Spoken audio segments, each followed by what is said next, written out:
I'll say it again. How many times do I need to press the button? Hi, Mom, and hi, Hello. Lisa. Good to see you. So nice to join us here. All right. I tell you, by aftermath, I mean, like, you know, you've seen pictures of the Woodstock thing, and you see the movies, and like after it's over, it's just like this big field that's just trashed. It's like you see the after party where like all of the various half-empty bottles have sort of migrated down to the lower deck, and then they've set up what I call the dregs bar, and all the reps who have to fly are like, "There's a whole case of rum there. Just take it."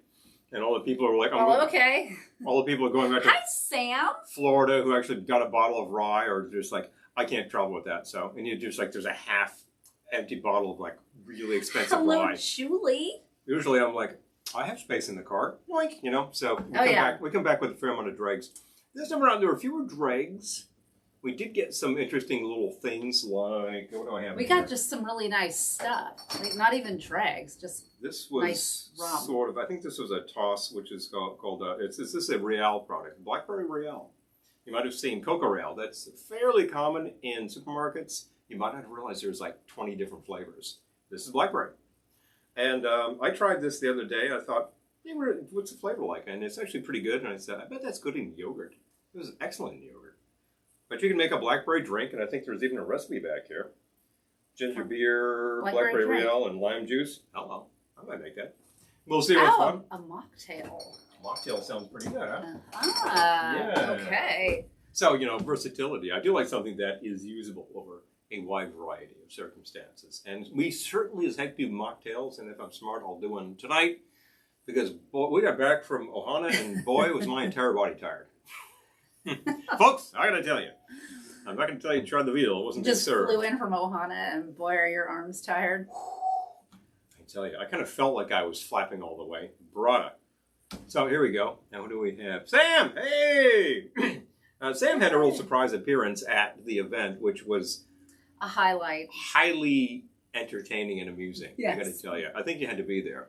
Unless he wants to drop it on you. But like, you know, let's just say that something horror related might have happened. And since we're like, it's like 2 weeks until October. Less? Oh man! Less. It's going to be horrible before you know it. Less. This is the first time in literally 13 years that Ohana has been held in September. Very first event was held in September. It's just kind of like the slot that could happen. I thought it was great weather, and it was fun, and it was good pool weather and all that, and everyone else was complaining about the cold. Hello, E1. So it switched to June after that, and it's been June ever since. And then, of course, this past year, fill in the blank happened. I'm not telling you what I'm talking about because you know.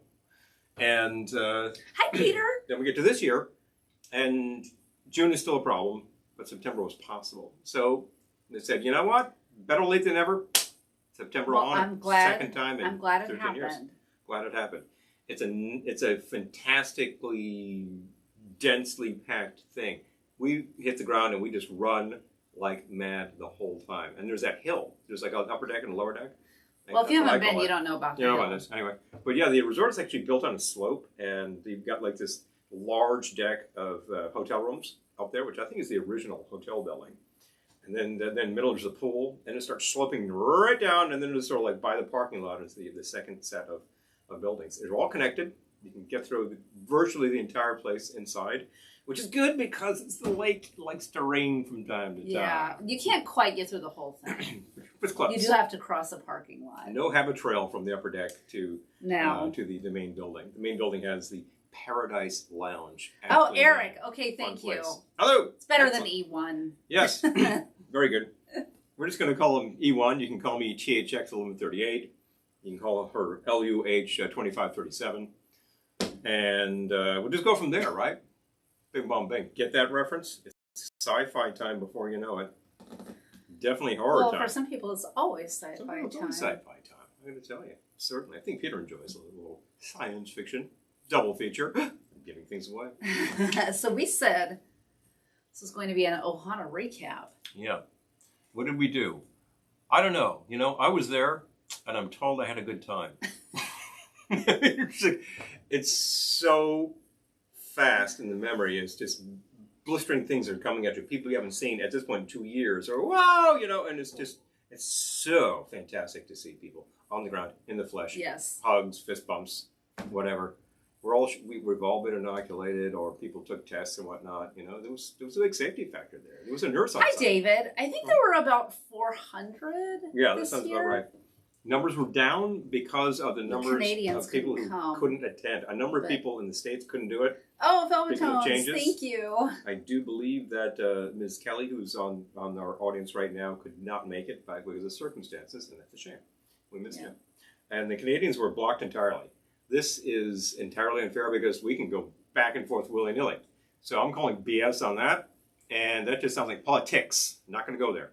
You know how it is. Oh, you got respect from Eric. Oh, bingo.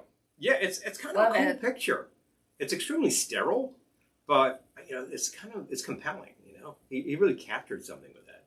That was originally a short at, I think, USC in 1967. Yeah, I believe you're right. And they later decided to expand it. And 1971 sounds about right. I'm trying to you know, maybe get the right date without saying it, not sound like an idiot. But yeah, I think 71. It didn't do a lot of box office. 2 years later, he managed to get the idea. I want a movie about, like, you know, some kids in the early 60s. And let's put a bunch of rock and roll songs on the soundtrack. Oh, let's get Wolfman Jack. Did he hit a nerve with that? Bang! Suddenly George Lucas has a pile of money. And he's like, I got this script. It's about like a sort of a space western. And then things go from there. So then suddenly people start taking a look at THX and re-examining, being like, oh, well, this is kind of interesting. The early work is usually sort of vaguely regarded until people start thinking, wait. Hi, Lisa. Mm-hmm.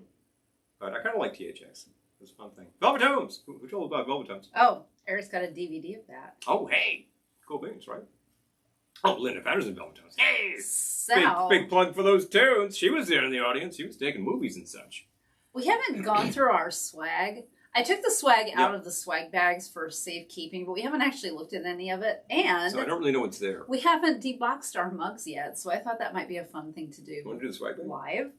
If you've attended one of these events, a weekender, might be a tiki thing, might not be. I've heard people do like cigar weekenders, just liquor weekenders in general. Oh, ComicCon. ComicCon. DragonCon. FishCon, where you're talking about new Zebco lures. Eric says it included the short film as a bonus. Oh, excellent! I love it. You get the whole, if that isn't the perfect little bit, that's better than getting a commentary from Lucas. Exactly. You know? Seriously, do I really need to hear him yakking about his movie? No. Yeah. What's the thing you made when you were 22 and at USC? That's kind of interesting.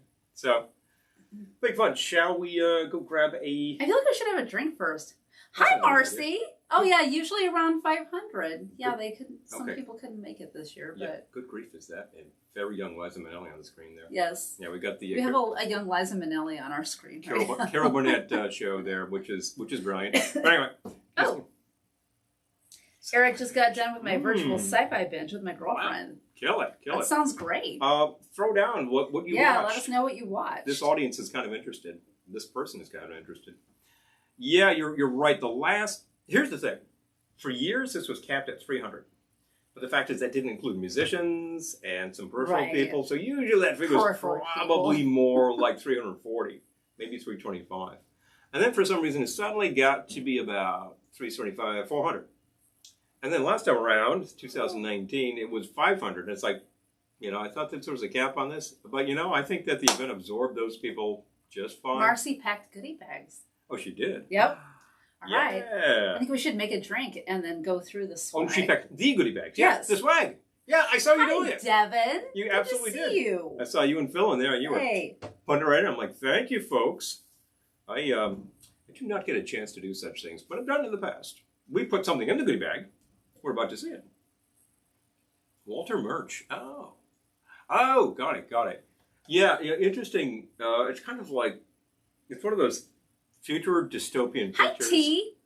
Good to Very see much you. In the same era as Logan's Run.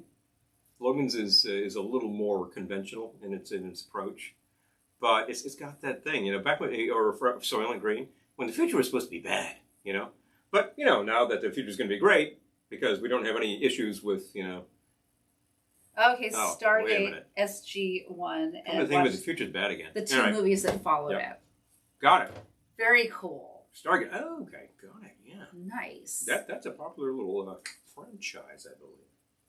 Now, well. Hi, Amy. I see Terrell chiming in over there. Yes. Hello. That is, by the way, See? you know, I did something really stupid this year that I said I wouldn't do. In past years, I have never actually documented the winner of the Old Man Beer Challenge. I took a photo. In some cases, there haven't been. Oh, thank you, because I didn't. But I should have really posed with the winner. And the winner, who took it down with prejudice, Mr. T, Terrell himself. 4 beers, American ales this time around. We had Jenny Cream Ale, classic. We had the Kona Golden Ale. That's actually more of a contemporary beer, but honestly, that really measures up very closely flavor-wise to these other beers. Lord Chesterfield from Youngling, which is a real classic ale. Chetty. Okay, grab yourself a Chetty. And now I'm forgetting the 4th one. Come on, that was... Valentine. Valentine. How could I fit Valentine? I finally found Valentine in cans. My favorite old man beer. So I don't have a favorite old man beer. Generally speaking. But, you know, we just... Oh, Stargate Atlantis. All right, Hello. Eric. That sounds amazing. So we got them cold. I put them on deck, swapped them around, poured 4 shots to people and said, here, identify these beers. Now we're talking some beer drinkers who've been doing this for a while. And got it right. We're talking some upstate folks from New York there who've been drinking Jenny for years. You should be able to identify that at 10 paces. And you know the number of people who are regular Jenny drinkers who did not get the Jenny? But, you know, T took down, oh yeah, I know Jenny. I actually Bang. thought the Jenny was one of the better beers in that challenge. So I think I thought it was the Kona because I thought, well, that'll be fancier. And then the Kona was the one I was like, this is hella skunky. Well, you got. So they won't be sponsoring our show anytime soon. Didn't you actually get 2 out of 4 again? No. You got 1 out of 4. Hello, Miko 9. Good to see you. Oh, Eric's asking what an old man beer is. Old man beer is your old man's beer. That's what the folks at Tiki Underground call it, inspired by this little challenge here. Beers that have been around for a long time. Really, and are fairly inexpensive. I'm going to put it this way. There's 2 ways to define it. It's either the stuff that all the pensioners Kona was the giveaway for tea. pick up on soak check day. That is whatever is available in large quantities and cheap. But that's a lot of like really mediocre light beer. To my mind, it's what your old man was able to get in the 60s. So any brands that's still around, that's still kind of a local brand that you could pick up. Behind us, you'll see a little caddy. This is Rheingold. That's an old man beer. Unfortunately, no longer made. It was revived at one point. I think it was revived again. And they just couldn't hack it and bomb gone. Narragansett, old man beer. Revived. Thriving. Lots of variations. You might see one tonight. Valentine, absolutely old man beer. Yes, Schlitz does still exist. Oh, no question. Schaefer still exists. It's out there. As far as I know, Stroh's, Pabst Blue Ribbon. Hi, Doug. National Bohemian still exists. Schmitz, as far as I know, still exists. And these last 4, all made by Pabst. These taste remarkably similar, and that's the basis of the whole challenge. Can you tell these beers apart? I think they're all the same beer. So that's the funny part. Is this kind of like... They did taste different this year, though. They from each other. Well, that's actually makes Doug it a better says, challenge. I'm good with anything that fits in my Sapporo insulated can cooler. Well, there we go. Well, we happen to have a Sapporo back here. Yeah, so we Amy likes the Jenny Cream. I thought the Jenny Cream was of a higher quality than some of the other beers. I happen to like... Oh. I think the Jetty is a great... Oh, the Sterile Cuckoo, Lisa. Beer. Yeah. Oh, yeah. Yeah. That was a really That's a good one. Big hit, and I think that's more or less her breakout. That's where people say, well, this kid's got something. And then like 2 years later, maybe 3 years later, she gets the nod to do the movie version of Cabaret. We just actually saw that whole production being done in the whole special Fosse version. Try saying this. Mm-hmm. She sits and sips Schlitz. She sits and sips Schlitz. She sits and sips Schlitz. She sits and sips Schlitz. She sits and sips Schlitz. She sits and sips. She sits and sips Schlitz. She sits and sips Schlitz. Okay, we'll have to try it again when we got a couple of drinks. Got a couple of Schlitzes in you, you know. Hey, you know that old song. Oh, okay. Peter's asking. We had a question about this at the lake. Peter's asking, is Rolling Rock an old man beer? Oh yeah. First of all, it was my buddy John's old man's beer, so that's why it became his beer. And second of all, it's a fairly insipid lager, currently made by InBev Anheuser. So it probably tastes like a lot of their other product and no longer like it used to taste, which just makes it kind of generic. But it's also fairly cheap. And if it's not fairly cheap, why isn't it fairly cheep? No, Which is one that's made by Latrobe? That used to be made by Latrobe Brewing. They sold out and bought up the brand because they're like, yeah, we can sell that. Okay. So it probably has better distribution than it has had in a long time, but it's no longer this tiny little like product from Latrobe, Pennsylvania. With what was their slogan? It was like with the cedar line tanks or something, or beechwood aged, that kind of stuff. I was surprised by how much he enjoyed the Schlitz Bowl. Had one on Sunday, and when it was very cold, it was actually pretty good, and when it wasn't, it was absolutely as bad as you thought it would be. Old man beer has to be served cold and stay that way, which means you kind of have to pound them. I had a fair number of old man beers at the lake.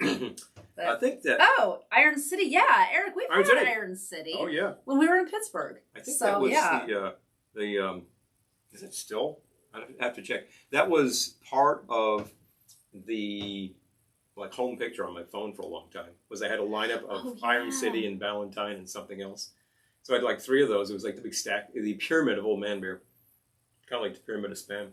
But yeah, so this is a funny discussion. We start out with the old man. I'm in thirsty. I want to make a drink. And I want to get back to Pittsburgh. There's so many wants. But I'm going to make a drink right now. This is called a shandy. What goes into it? Grab yourself a Dell shandy and crack it. Maybe I'll even be classy and put it into a glass. Hold on. My phone is not charging. Oh, can you figure this out? Can you bring me a different cord, maybe? Yes, I can figure that out. Don't worry about it. Thank you. Yep. Otherwise, this broadcast is going to power down. Yeah, pretty quickly, too. Oh, I know what this needs to go into a kind of classy glass. I'll be right back because I got to do some tech work. Oh, Amy, we were talking about that this weekend. Amy says, on one of my first visits to Austin, Rolling Rock was listed as an import beer on the chalkboard at a bar. That happened to us in Las Vegas. Yeah. Back in the 80s. The import when on the Adams? On the imported beers list, they had Sam Adams. Oh, yeah. Schaefer's was a beer to have when you're going to have more than one, right? That sounds about right. Yeah. I've said this before. Can you identify which beers were served? Hi, Jazz. Good to see you. Which beers were served at which ball stadiums? I'm talking about baseball. Yeah. I think it needs a new... Rather than beating on it, maybe we should just get a new charger. Hi, Dave! Yay! Dave's here. Awesome. In the Texas reality, Doug says. I love it. Have you checked your power? I want to make sure it's charging. Did you hear it go boop? I did not. Uh-oh. Look what you did. Unplug and replug. You made it. No, I don't think it's charging. All right. Get your battery. Anyway, pardon us. Cord is terrible. He got a nice close-up of the lamp. Awesome. Anyway. I do better telling Pepsi and Coke apart. Yeah. I did take the Pepsi challenge a long time ago, but it's been so long. I'm not sure how I do now. Oh, Amy saw Sam Adams as an import in Vegas, too. Thank you, Jess. I appreciate that. I want to make a drink, but I want to get this phone situation straightened out, or everything's just going to power down. So just pardon our technical difficulties for another moment. Hopefully another moment. I assume your phone charger is back? My, which one? Your phone charger. Back to the brick. Yeah, no, we just get another cord. It's not the cord. The cord's fine. I'm just using it. It's that power cord. Yeah, I know. Oh, okay. All right. The cord is fine. Where's the brick? It's in my purse. Okay. This is pardon us. Thank you. We need to do this before this dies. Yeah, this is great. Yep. This is lovely. There you go. They were having a whirlwind moment. It only felt like it. No, it didn't. I swear to you, it did not. It's the cord. Plug it and replug it. It's the cord. This cable is fine. Just used that before. Nope. What's wrong with your phone? I don't know. I'll read this. Can you put this back, please? Keep the brick. I really, really don't want to forget it tomorrow. I don't think there's anything wrong with this power cord. I think it was giving me a lot of trouble a second ago. Maybe I should go to take care of this. You want to come back and have some? A nice long one too. Why don't you come back and have some shandy, and then I'll take care of this. There we go. Try different brick too. This All right. is the brick I wanted to use. I really don't want to forget this You don't want to tomorrow. forget this. Thank There it you. is. Okay. All right. Hopefully we're back in business. Technical difficulties. Please stand by. No. All right. Plug yourself in. Things I saw at Ohana, Doug says, Plenty of box juice. agricole. Hmm. Yes. You're not going. Ooh. I don't know if that worked.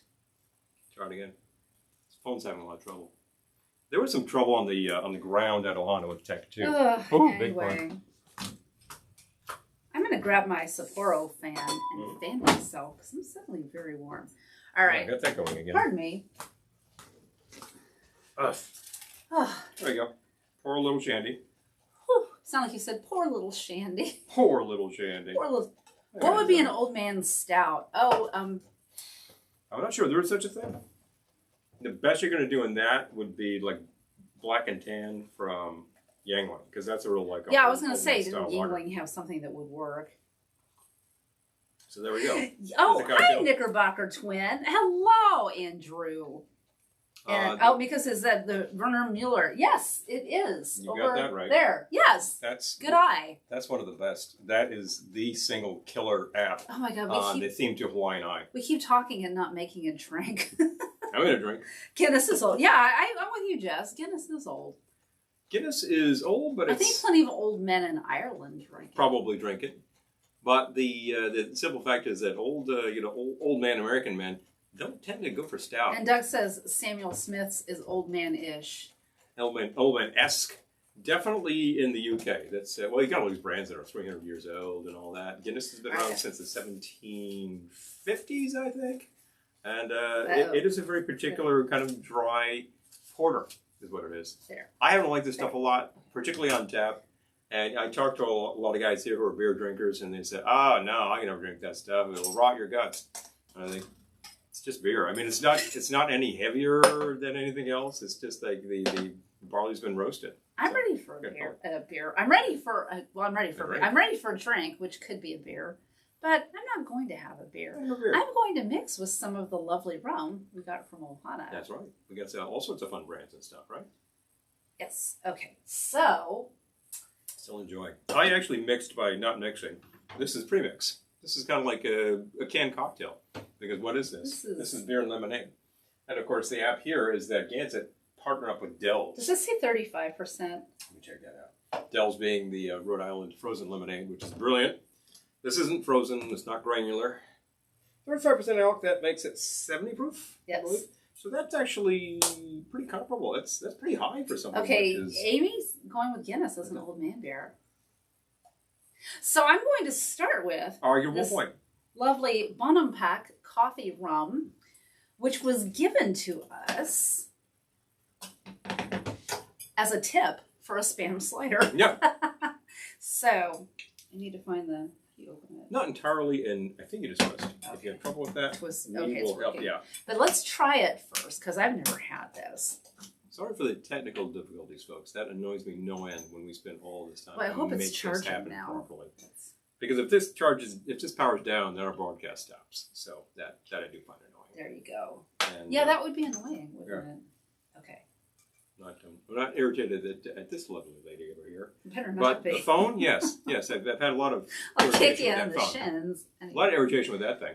So here we go. Hi, And Prozac. It's got a strong alcohol note, which is not necessarily positive. But that's only one thing to say. I bet that this is a little mellower than that. I like it.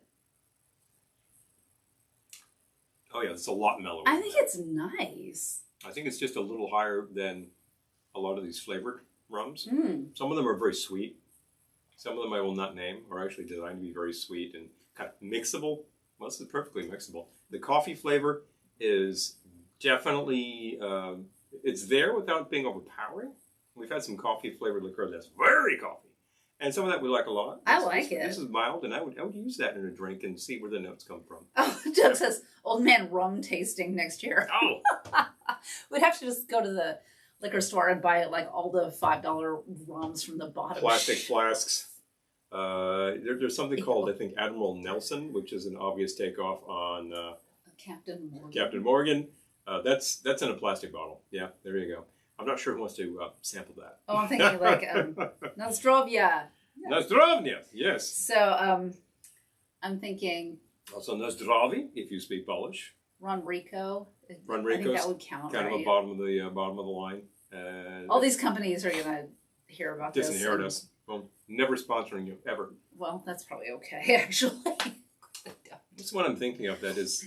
Oh, well, Mr. Boston. Honestly, the Mr. Boston line is generally considered to be pretty bottom shelf stuff. Although we made a punch once where we used their, I think they were calling, Castillo, yes, tea. They had a clear rum. Oh, Castillo, yeah. There you go. Now, is that rum or is that tequila, quote unquote?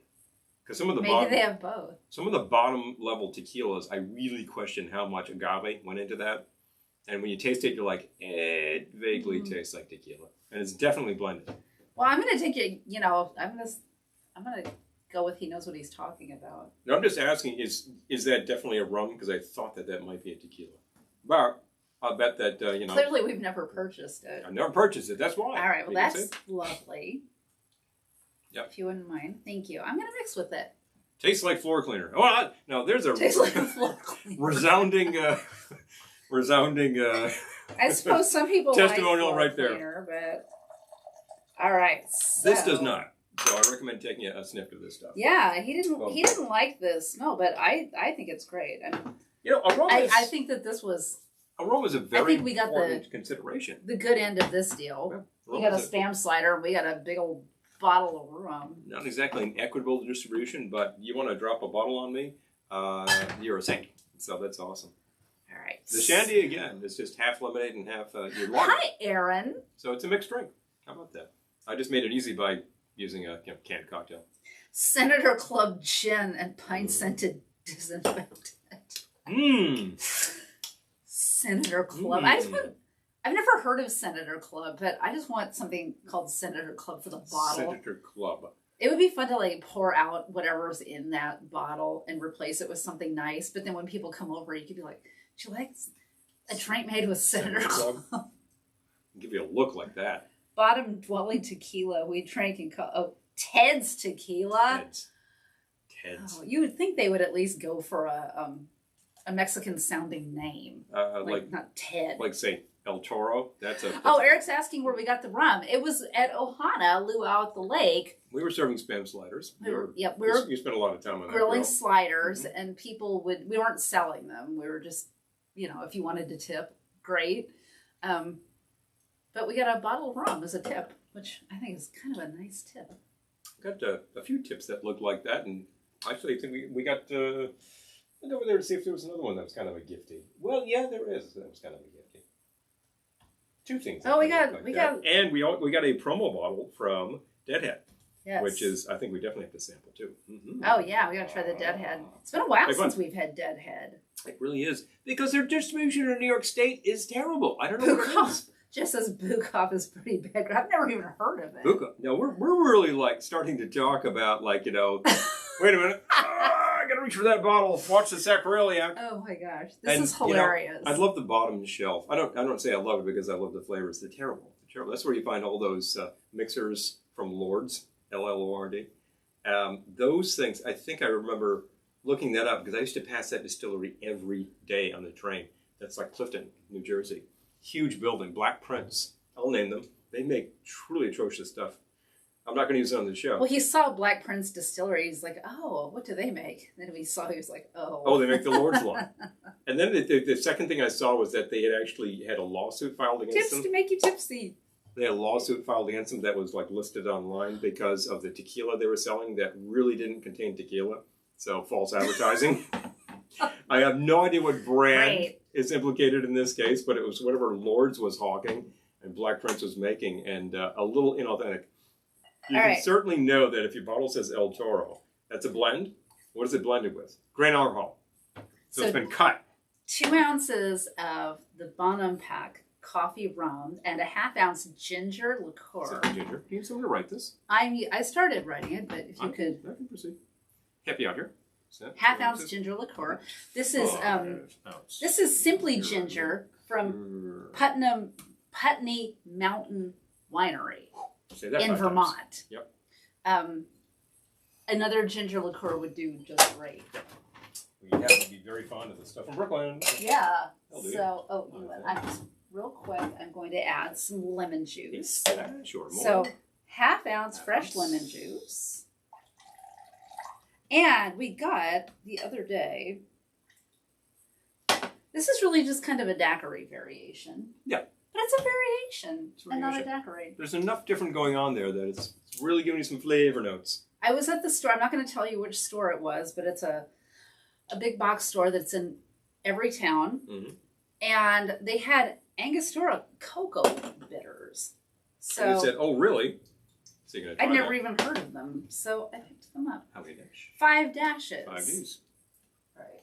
So shake with ice. Ice. Thank you.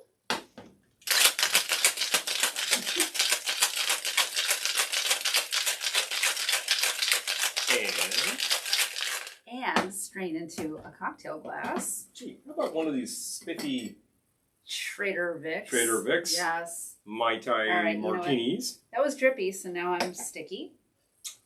But strain into your cocktail glass.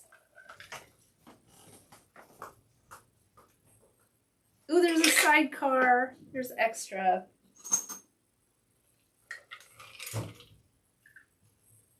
Yay for extra. Hello, bonus it. It's a sidecar. Here. Thank you. Mm-hmm. And I'm going to garnish with a twist of lemon because I have it. I guess I can do that. See what I think.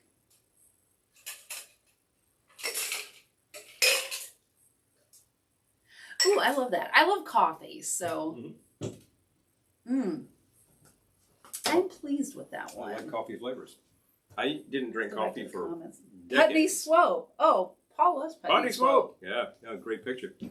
Heaven Hill. Lisa says Heaven Hill. Heaven Hill. It wasn't its real name, but it was her nickname. Oh, Amy says about Ted's. Oh, yeah. Hilarious. Was Ted the person who was scoring that for you? What you need? Yeah, that. Thank you. You need one of these too. Sticky. Yep. A little bit sticky. A little sticky behind this bar. Okay. You don't say. Trade you. Easy trade. All right. Fair. Until we get a sink behind the bar. Oh yeah. Even a dry sink would be okay, right? So let's look at some Ohana swag, shall we? You got a drink. You know what? I should probably clear some space though. I'm hoping my phone isn't dying. But okay. Oh yeah. Definitely a daiquiri type thing. Yeah. With some flavor notes. I'll take that spray again. Sure. I don't want my swag to get all sticky. Swag. All right. There we go. So it's in that bag over there, the green and yellow bag. The biggest bag. Yep. Sure. Here we go. All right. Let's. Oh, Eric's having an iced coffee. I love iced coffee. I really didn't drink coffee as a beverage for years, decades even. I thought, ooh, it's a pretty evil brew. But I loved coffee ice cream. You know? And other coffee liquor was okay. Maybe I just wanted it to be a lot sweet and light, you know? There was some guy on the label and we named him Ted. We named him Ted. It's awesome. All right. Here we go with our fun Vegas bag. Ted Theodore or Ted Edward? Ted Theodore Logan. So first thing up, we have jungle straws. Jungle straws. I think I got one too. Yeah, because this is 2 bags in one. Okay, so this is... So it comes in a little container. It's a jungle straw. The jungle straw itself. Oh, it's a bamboo straw. I believe is in fact bamboo. Yeah. Okay. This is actually pretty tough. And it's from... It's labeled Easter Island Foundation. Hello. Well, we know where it came from. Got a brand right there. All right. This is reusable, tough, good. You could break it if you were silly. And dig it. It comes with the straw cleaner inside. I saw that. So you can take There's care of that part also too. an Ohana magazine in here. I noticed one of them was out of the bag. Yep. But the other one's half in the bag. we'll read that later. Oh, Ohana 2022. Oh, hello. 40 weeks. I counted today. 40 it's weeks. 40 weeks. June 23rd. Oh, and there's an ad for Tiki Underground. We love Tiki Underground. They were represented. They're stellar. Bartender Tim was on site, and yes. he was working it. We love him. Yep. Fantastic. Okay, so, this isn't swag. I purchased this stuff. Oh, okay. But I'll put that on the side. there are two. No, do show and tell. Show and tell. They got two Posters. Tiki Trivets. Pretty fun. And we need the little straw though.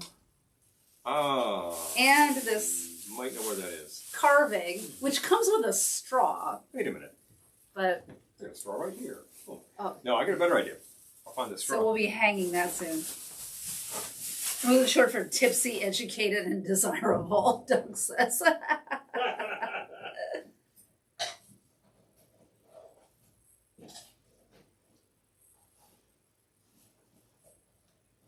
Oh, Lisa says, when I graduated from respiratory therapy in college, I always wanted Pusser's rum for a graduation gift to myself and went into the liquor store, and an employee wanted to help find what I was looking for and embarrassed myself by misspeaking the name of Pusser's rum. I called it, oh no, oh geez, uh-oh. She told me something that I'm thinking right now. Something that I can't say. Errol hasn't let me live that down. Oh boy. Oh, coffee ice cream, Eric. That's one of Paul's absolute favorites. Well, I love it too. But... Coffee's awesome. Great flavor. Oh, Aaron's drinking a Vino Verde. Okay, here's the straw. Here's the actual straw. So the straw goes in like this. Mm-hmm. All right. There we go. Copper straw. Very substantial looking appliance there. So we got that. And as the vendor noted to us, the straw is removable for shipping, so it doesn't get all beat up. Yep. Which is good. All right, so let's get that business. Get rid of that. Oh, a pair of shades. Yay. Ah! Looking cool. Bounty. All right. All right, and an assortment of swizzles. Let me see if I can grab a lot of Swizzle Sticks. Big handful here. Oh, hi, Dan. Dan says the magazine's brilliant this year. Well, excellent. I look forward to it. I tell you, a whole crew works up that magazine. I believe a gal named Savage actually lays it out, makes it happen. This might have been in our room crawl swag bag, but a pen from Hawaii. And yes, Swizzle Sticks. There's some Swizzles from prior year Ohanas. Yep. Some that I recognize from some of This one is from Rum JM. JM. As their swizzle. This is the actual imitation of. Oh, a Cats Like Us straw. We love them. Make that frost. Absolutely. Yeah. Another Ohana swizzle. This is a fairly sturdy straw that you could reuse. So. Oh, Toronto Vintage Television. TVT, we have seen on site in prior years. Black Lagoon Room, I haven't been, but... That's a fun one. That's a really cool looking Swizz. And guess what? Once again, when's thanks, Lisa. When is October? Like in like 4 days? I know. No time at all. And Frankie's Swizzle Stick. Frankie's, again. Ohana Swizzle Stick. Another Ohana Swizzle Stick. They're trying to get rid of their old stock of Swizz. They don't want to store them anymore. Another old Ohana Swizzle Stick. Oh, is this from the first year? No, that's the imitation of the first year. That's okay, the 10 year. 10 year, so it's like 2011 maybe? Yeah. So, there you go. Another Cats Like Us straw. This is both of our swags. Yeah, so we're going through some repetitive stuff, and here is All High Tide Swizz. Oh, cool. Nice, Love them too. Nicely. Let's even grab all the Swizz and get them all done. Hi, Disney for the win. Here is. Aw, thank you. Is this hard to and read? hello, Hugo 8-track. I can't tell. That's an Ohana one. It is 2000 win. 2000 win. Yeah, 2000 win. At the lake. Boy, the printing on this is small. We have them all lined up out there, but 2019. This is the one that I always thought should have a tiny battery so this lights. Oh yeah, that would be fun. Cool, you know. Okay. I don't know anybody on this broadcast who could rig that up. Hint. This looks like some booklets. It's a Santa Teresa. Okay. Which actually is a recipe book, I believe. Yep. Tells you what to do with the little Santa Teresa. A little story. Actually, it tells you about it. Oh yeah, no, but looks like there are recipes too. Okay, there are recipes. And a place for notes. Yeah, that's very cute. Mm-hmm. Oh, and a card from Kevin Wayne. And the Retro Billies. We met him, so check out his band. Mm-hmm. All right. We have a pencil from the Hawaiian Islands. This is Hugo has hundreds of Swizzle Sticks. Seriously. Oh, I bet. Oh, I bet. Yeah, we by now do too. But it's, that's because you start the collection and it grows. And before you know it... He says 2001 was a good year. 2001, indeed. With lasers. I think I just described the whole thing. This is from the Hawaiian Tourism Board there. I think that was in the room crawl swag bag too. Got a magnet for Angus Truck, lemon, lime, and bitters. Yep. That was being served up there. That's actually just a soda. And you know what? It's really good, and the bitters... It's a good mocktail. Keeps it from being really sweet. Yeah. Yeah. Okay. Too sweet, anyway. Oh, thanks, Lisa. Lisa likes the Las Vegas bag. I have a smaller one, too, that's pink. How about a Sapporo koozie for your Sapporo? Yeah. Only way to go. I think I want to make a drink using Sapporo this evening. Sounds good. Was this actually in bag or another that was bag? In the room crawl swag bag. Let's open it up. Let's find out. What's inside? Isn't it fun to open the bag? We really keep on reaching in and fun stuff comes out. It's a good swag bag. We had to hit the ground running when we got home, so we haven't really unpacked. Yeah, to hit the ground running when we were there.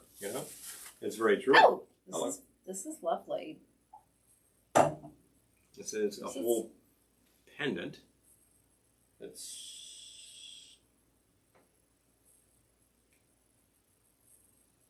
this guy. It's this guy. And this looks. That was him, Amy, Kevin Wayne, and the Retro Billies. I believe they're out of Albany. Oh, that was the guy. Yeah, okay. Yeah. You played it for me. He was showing it to you. He's got Mama was a drinker. I thought I was last of the tiki lovers. No. Mama was a drinker. And Daddy used to pour her scotch. That's the Kevin Wayne the song was Spam. Get it out of the can. Get it out of the can. And you listen to this, and that will be in your crawl for a while. Oh, yeah. Well, we're going to do a whole collaboration with them. This is very Full Who-like, and I'm trying to see who might have done this. Greg Rebus? Oh, we know him. 2016. Gregor Rebus. Yeah, we know him. Yeah, we know him. Yeah. Now, why? I'm spacing. What's the fuller context on that? He's in Rhode Island. I believe he's still in Rhode Island. You know him. It's Rain. Is that Rain? Yeah. Oh, there we go. Yeah, you know him. Give it easy. Anyway. Of course we know Rain. He's been too many in Ohana, actually. He's a real pioneer. It's a problem with people's real names versus... Huh? What? Yes. Who was that? Oh, what? Yes, Kevin Wayne and the Retro Billies. Cool. Yes. Another pendant. I think this is also... Because we actually sponsored and we had a little room crawl thingy, there's a bunch of extra stuff that might not have been in your swag bag as an attendant. It was the room crawl swag bag. Room crawls. Okay, so this is Zombie Oasis. Oh, yeah. Gus has done a fun pendant here that simply says Ohana. No year on it, but this appears to be cast resin. And it's this guy. And this guy is actually standing outside of reception. They call him Ike. He's got this big headdress, which was not there originally. They found it. They put it back on him. He's fun. Well, when they first put it back on him, they put it on backwards. Sort of antlers so it looked like he had antlers. Yep. And then they realized, no, that's not the right way. So now they go the right way. There's a whole mug over there that's got the wrong way. Okay, Jess says that necklace was a design from a past Ohana gift. Got it. Got it. Okay. Good to get. We might not have been there that year. Good to get the scoop there. Okay. Okay. There we go. All right. So there's some specialty stuff. Got a whole ton of coasters happening over here. What do we have here? This is the Pabuzile. Turn it over. Rum spirits. I can't read that. We have a bunch of them. I need to put on my glasses. Looks like it says Tabuzile Rum and Spirits. So this sounds like somebody's bar, as a matter of fact. Going through the Ohana swag, yep. or it's actually a brand. Hard to say. All right. Let's see. Go over some of this business there. This is... Oh, those are masks I bought. Oh, masks we bought. This was vending from Kim, right? Well, I don't know if she was actually vending the masks. But well, we got... I looked at her website and asked her. Ordered and she delivered. Smashfire Designs. Smashfire gave us this really cool cocktail item here. Great color, great background color. We've got... Golden Girls. This is the killer. You had to have the Golden Girls. But I ordered two others that aren't even in this bag right now. Absolutely. And of course, a little rock and roll for you. Everybody's favorite AC/DC album right there.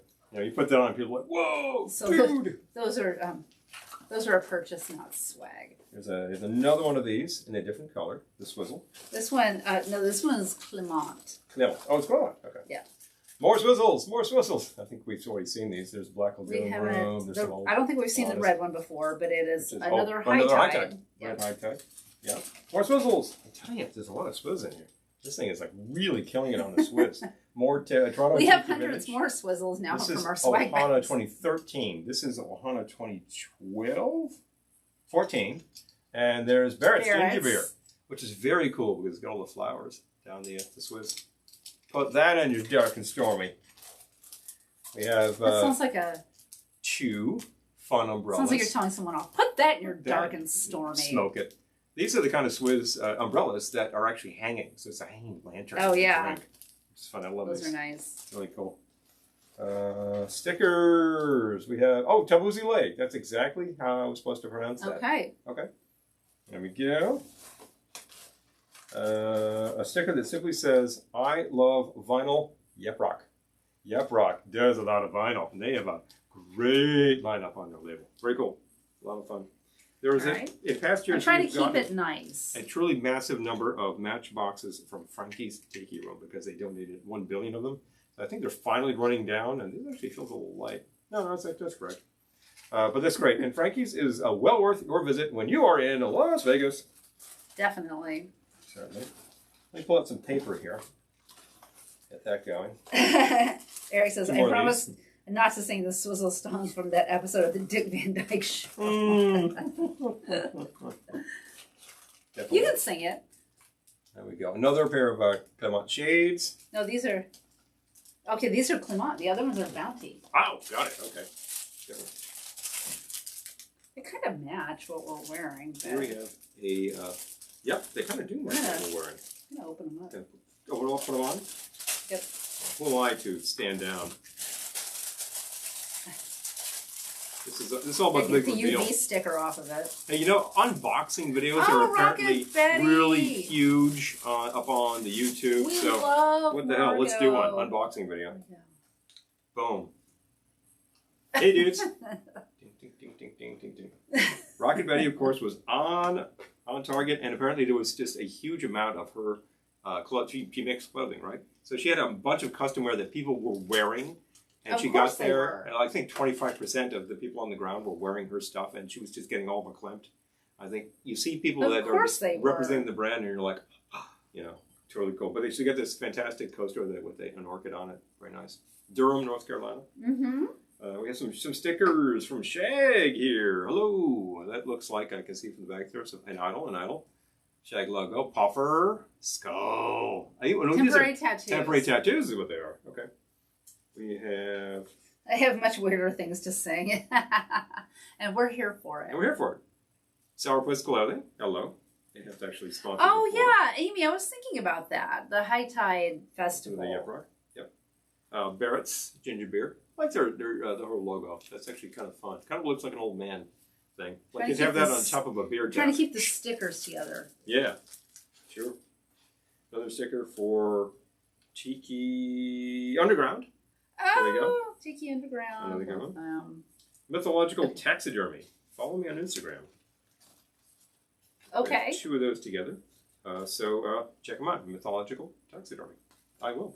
Yes, I have to go find and see what are we talking about. Big Fangs from the Black Lagoon Room. Oh, man. Tell you. October is when exactly now? Like in a week? Close. So all of this Halloween-y type stuff coming out? Yeah. Oh, yeah. Got that. A little over a week.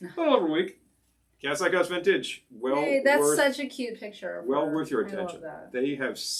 Here's a term I'm going to use that I haven't really used on the show in a while. Such a curated collection. They wade through all the garbage. They find the quality product. They find all the correct sizes. They put it up on the site. All you need to do is search. Or go to their store. The store in Tonawanda, New York. Such a great couple. Such a great selection of stuff. Very cute picture. I can't see a damn thing. These are coming off. What do we have down here? What is this here? Okay, October is a week from Friday. Thank you. 9 Thank you. days. What would a swag bag be without a little nip size? Hello. This is a Shipwreck, Brindley Gold Shipwreck Coconut Rum Cream. Oh, keep those handy. Dessert. Dessert. I like it. Oh, we can put them with our other Ohana booze. Another Sapporo koozie. You need two, after all. Well, we each got one. The Flying swag bag. Fox Tavern. Was that in the bag? This is actually... No, I believe that was handed to me. Handed to me. Yeah. Oh, yeah, that's Chad Tiki Billy, who is a mug maker as well. Yeah, he's opening a restaurant. He's working on a restaurant. Which is it a restaurant or a bar? I think it's a bar. He's working. He's opening a bar. Undoubtedly, there'll be like burgers and things. This is going to be Ridgewood, Queens. There we go. The Boozy Doodler does really cool boozy cartoons. I like. Some more temporary tattoos from Shag. This time, yes! Had to have those. Had to have those. There's another one of these from Cats Like Us. Yay! There's another one. I'm getting repetitive here. We've seen all of this stuff, so we've seen Seraphas, blah, blah, blah. So you don't need to see this again and again and again. All right, if we've seen all that, and there we go. Then maybe we could open our mugs. Yeah. Another Swizz. I tell you, it goes on and on. Hey, we got a lot of Swizzle Sticks. This is an unboxing video that goes nuts. Here is one pin from Deadhead, which has a little stack of skulls. Oh yeah, because you put yours on your hat, the other one's over here. It's already been deployed, folks. Hot stuff coming through. Oh, it's okay. Okay. I'm all right. Yeah. We're not banging around here. Oh, these are fun. This was the light up ice cubes. Oh yeah, the light up ice cubes. I don't know how these work actually. Oh, there we go. Hello. Oh, do they change colors? Yep. They do. Mm-hmm. Gotta love a color changing ice cube. You know, I think what happens is you put it in the drink and the water makes this make contact, and away you go. Okay. So that's what that's all about. What else we got? Got Barrett's logo pin. Okay, the pins. Now we're coming to the pins. Down to the pins. The pin portion of our... Pin portion. Oh, that shipwreck is good in coffee. That sounds like it would be great in coffee. Yeah, now we're talking. And that's definitely, it's like my daily creamer, you know? Clement, another pin. I have one of these on my hat over here, which I believe I transferred from my old hat. Still filling in. This is the new hat. More Swizzle Sticks in there. More Swizzles. This is the Ohana Battle from 2000. The Ohana Paddle. That sounds like something else. Thank you, sir. I have another. The Ohana Battle from 2012. So you got to get a tall one. You need to like swizzle your Ricky, or get like a Planter's Punch. There's a good idea. That sounds like an excellent idea. Mm. All right. And here, yeah. Here's the other ice cube.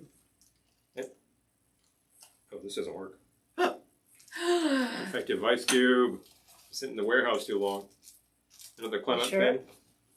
Yeah, make contact, doesn't happen. And all that's left is... That's yours. Thanks a lot. And I got a comb. I don't know who did this. Oh, the Velveteen Lounge kitchen comb. Mm-hmm. Highly collectible. The logo on there.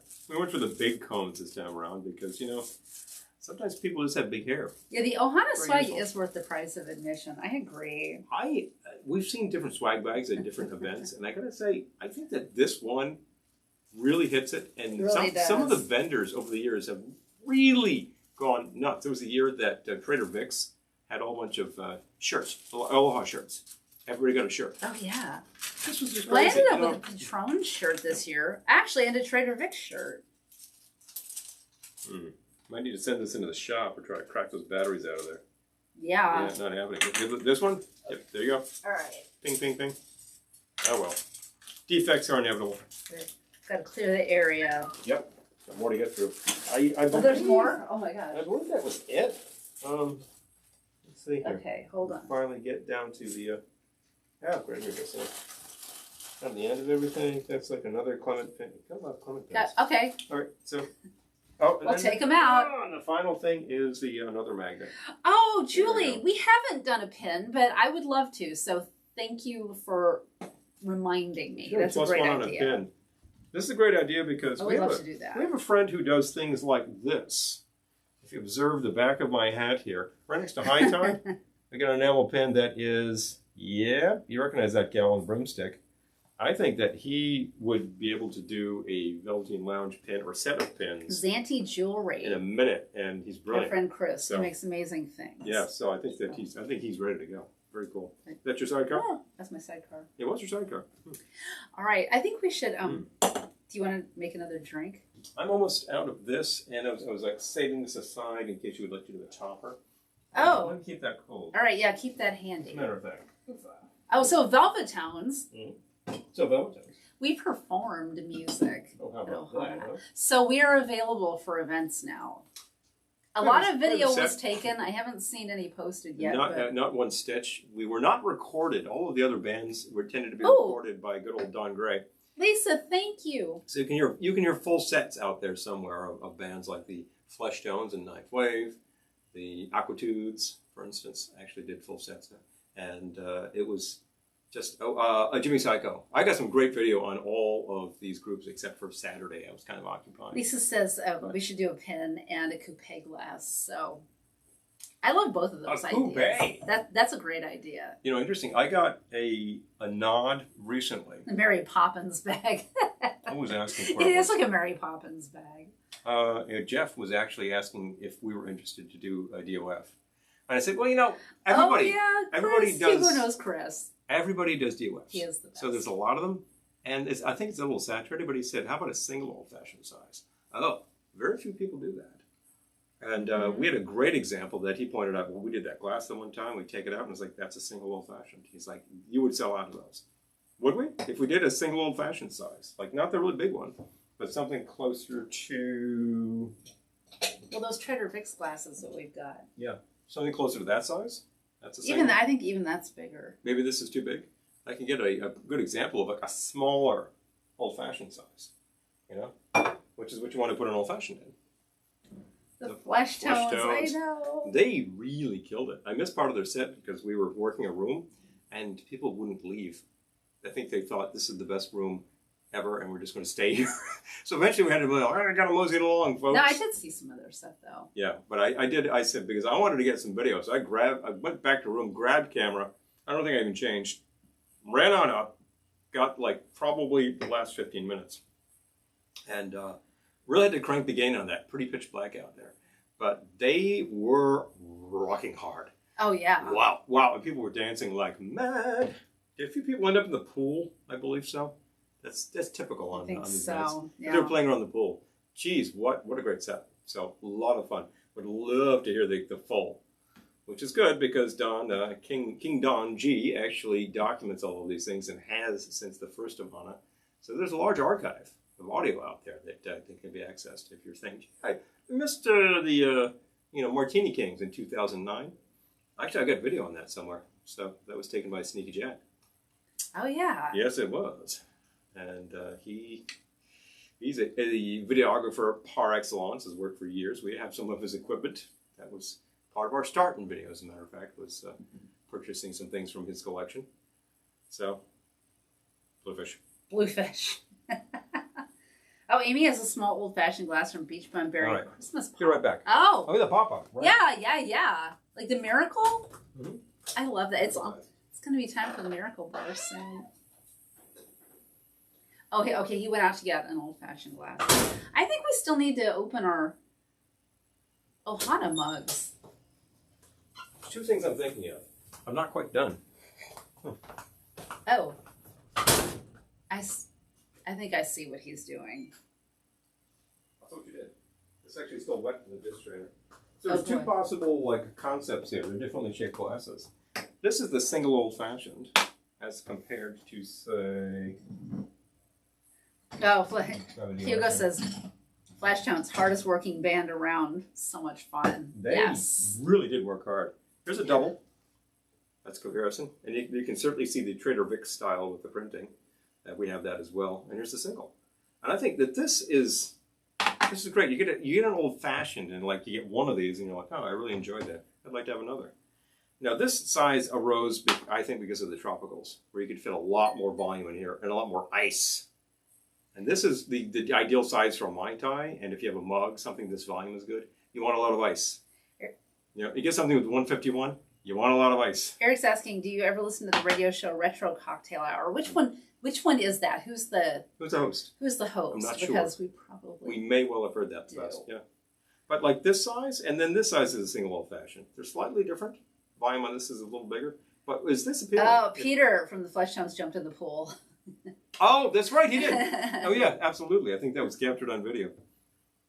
May have been captured by me. I was going to say by you. I was shooting, and I think I heard him go in. So, You wouldn't mind? I don't mind at all. Thank you. No. Away we go. So if we did glassware that looked... Alan. Excuse me. If we did glassware that looked greeting our like guests. this or like this, is this our interesting guests. to people? Because we had a suggestion for a coupe, which I think is brilliant. I would love to do a coupe. So Dan is saying, hey, put an old-fashioned in that. Well, I'm glad you mentioned it. Well, if Dan's here, He guess is what? here.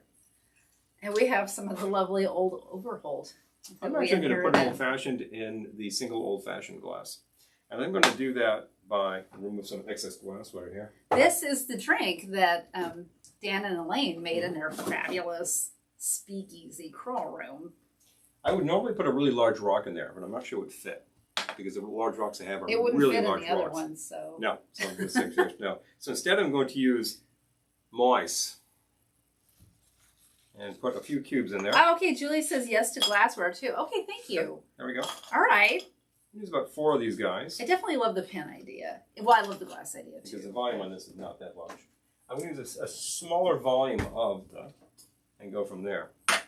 A classic old-fashioned might even involve like 1 ounce as a pour. A 1 ounce base. That's a small drink. But your glass is small. Now this can probably withstand 1.5. So I'm going to put that in there. Old-fashioned is a simple, simple drink. This happens to be even simpler.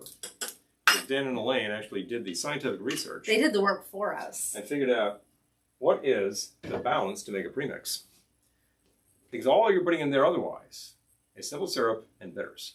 That's it. No fruit. You don't have to muddle all this crap in it. Some people will get an old-fashioned in a place and it's got all this junk in it, and you're like, why is all of that there? Garnish is one thing. A slice of like lime on that, like orange. A slice of orange on that would be great. I'm going to throw some lemon peel in there. And Oh, hello, Babs Agu. Babs. You can see the back of the magazine. I just thought I saw shag artwork from Tiki T. There we go. Let me, I'm sure you're right. You probably did. Yes, you are correct. 60 years of Tiki T. Bingo. And it's an ad for the Shag store, actually, yeah. but yeah. Tiki T has been there that long. This is one of the tiniest places you'll ever visit. I just love that there's a redhead there, because exclusive. when I went to Tiki T, that's where I sat. That's where you sat in that exact seat. But Maybe somebody was looking at you at the time. I kind of doubt it. But So that's 1.5 ounces and 1/4 of this mix very clearly states 4-1. So this is bitters and simple. And I'm going to make 1/4 of this. It looks like about that. Pour them in. I'll let you just pour it in and just like kind of gently swirl. hi, Gettysburg, ma'am. Hey! So nice. So nice there. Oh. And let's grab... Dan, I would love to share your recipe, actually. And actually hello, Bernie. Oh, my gosh. How about a nice little strip of lemon? Oh. Remember to express a little of the lemon Alan's at oil Myrtle Beach. into your drink Sounds good to me. and drop it in. And that is an old-fashioned. And if you're like, give me a double, you'd have to have this glass. Make it a double I was entendre. about to say, Mommy needs a drink. Make it a double entendre. It's a reference from a movie. Still good? So good. You know, the mix is shelf stable, so basically. I love it. Delicious. Oh, that's just like straight up. Oh, Kansas Better. City Public Radio. That's very nice on the throat right now. Oh, I don't Kansas know City. that one, Oh. Eric. Okay. We have several friends who host retro radio shows, but I Yes, don't we know do. that one. Jason Java from Java's Bachelor Pad Yep. magazine has done a show for years, internet streaming, and he's Cooper. discontinuing it because he's on to another project, which I think is just higher profile. Yep.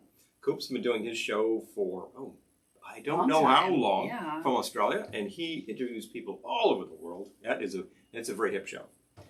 The Jet Sterling has a show, Oh, yeah. Surfability Freakout. Yep. Am I right? Yep. I'm just pulling this out of my head. Like, do I remember that? Yeah, I do. The Surfability Freakout. I believe he is broadcast and may also be streaming. I really would have to look that up. You want to look that up? I'm going to look it up. I'll look it up. What the heck? Happy Wednesday. Thank you. Happy Wednesday to you. Really freak out. You know, this tastes... Streaming live and worldwide. Hello. This tastes 37% better because it has the Moai ice. The Moai ice. Champagne. This is coming to you from WEFT. Champagne. Yep. EFT 90.1 FM in Champaign-Urbana. Hey, I listen to 90.1. The Bubbly City. 90.1 is WFMU. And 91.1 WMFU. Yep. So if you're in the Champaign area, you're not going to get FMU.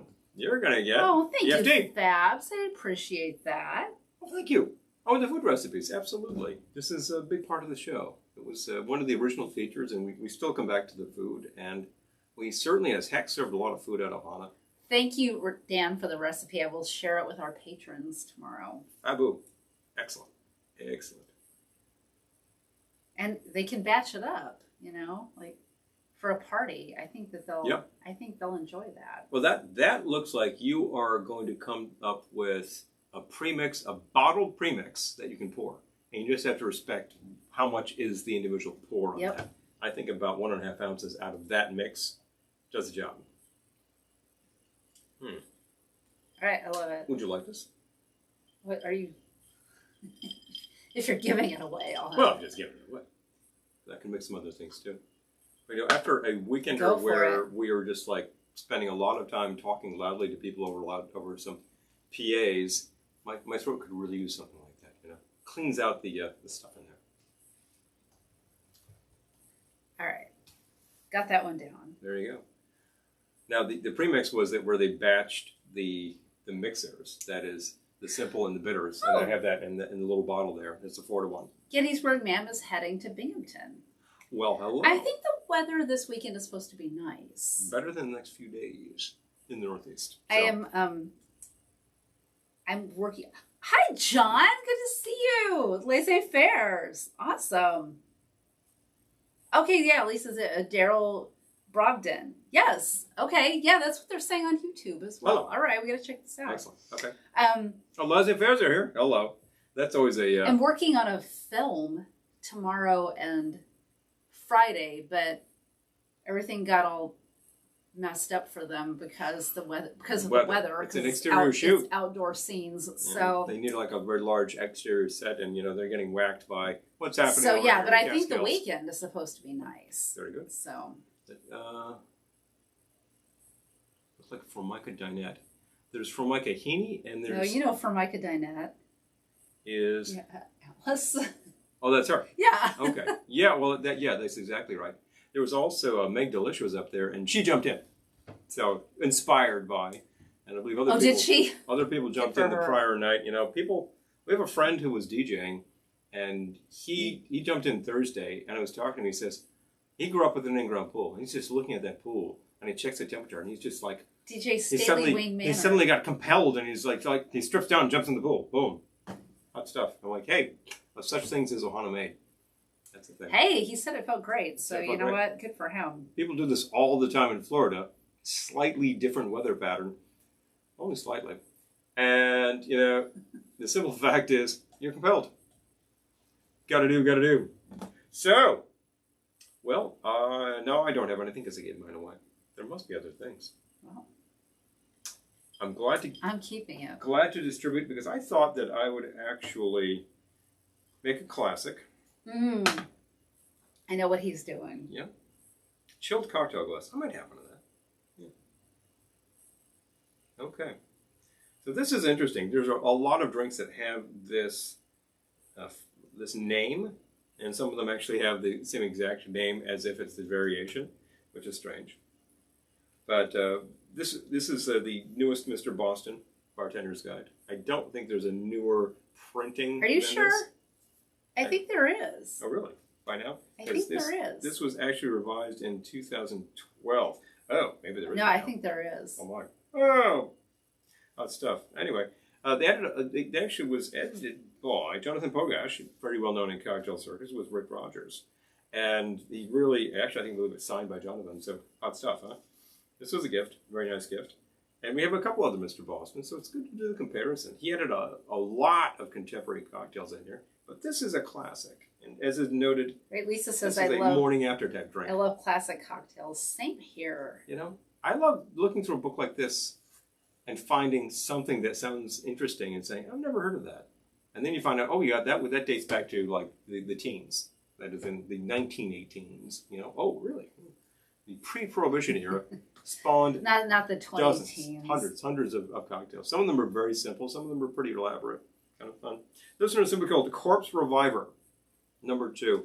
And after going around Ohana for several days and kind of feeling like The Walking Dead for staying up a little too late and a few too many thingies, I thought I could use a Corpse Reviver.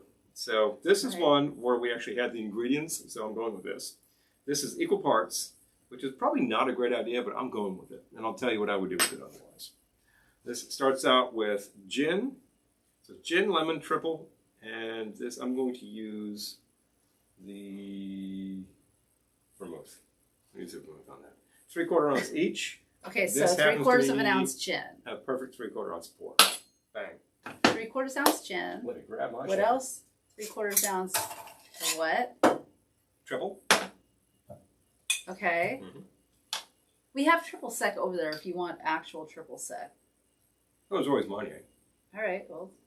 But you know, I'll take the. Do you? I'll take the triple. I'll take the. Let me grab it. That's Jafar? Yep. Yeah, I'll take the Jafar triple. I think that'll work really well here. Okay. Mm-hmm. So you've got the gin, the triple sec. What else? Mm-hmm. All of these recipes will be sent to our patrons tomorrow. So if you're wondering why I'm typing, that's why. Lemon. The lemon is right back here. I think compared to the amount of gin, that's a pretty heavy pour on the sweet stuff. But we're going to find out, right? Yep. It might just work. This is one of those drinks that's designed to be really simple. Yep, really simple for the bartender. Okay. Equal parts of everything. Original formula here, I don't think that's that original, was calling for a Lillet. We don't have that. That's actually a fairly sweet fortified wine. 3/4 of an ounce. I thought it would be better with something fairly dry. So I'm using a dry fortified wine, which is vermouth. This is Vermouth Lustau, Spanish product. It's very good. Okay. And it needs a dash of an anise-flavored liqueur. We have a fantastic dasher bottle to your right. Yep.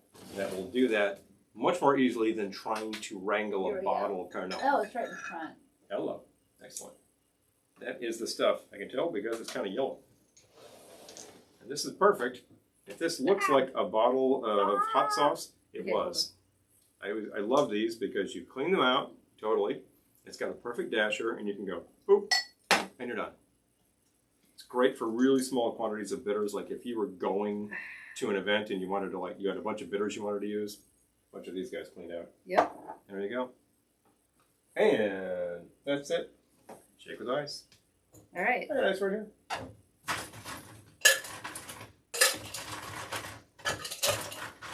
Strain or pour? This is a strain. Okay. It's very important to a cocktail glass. So. All right.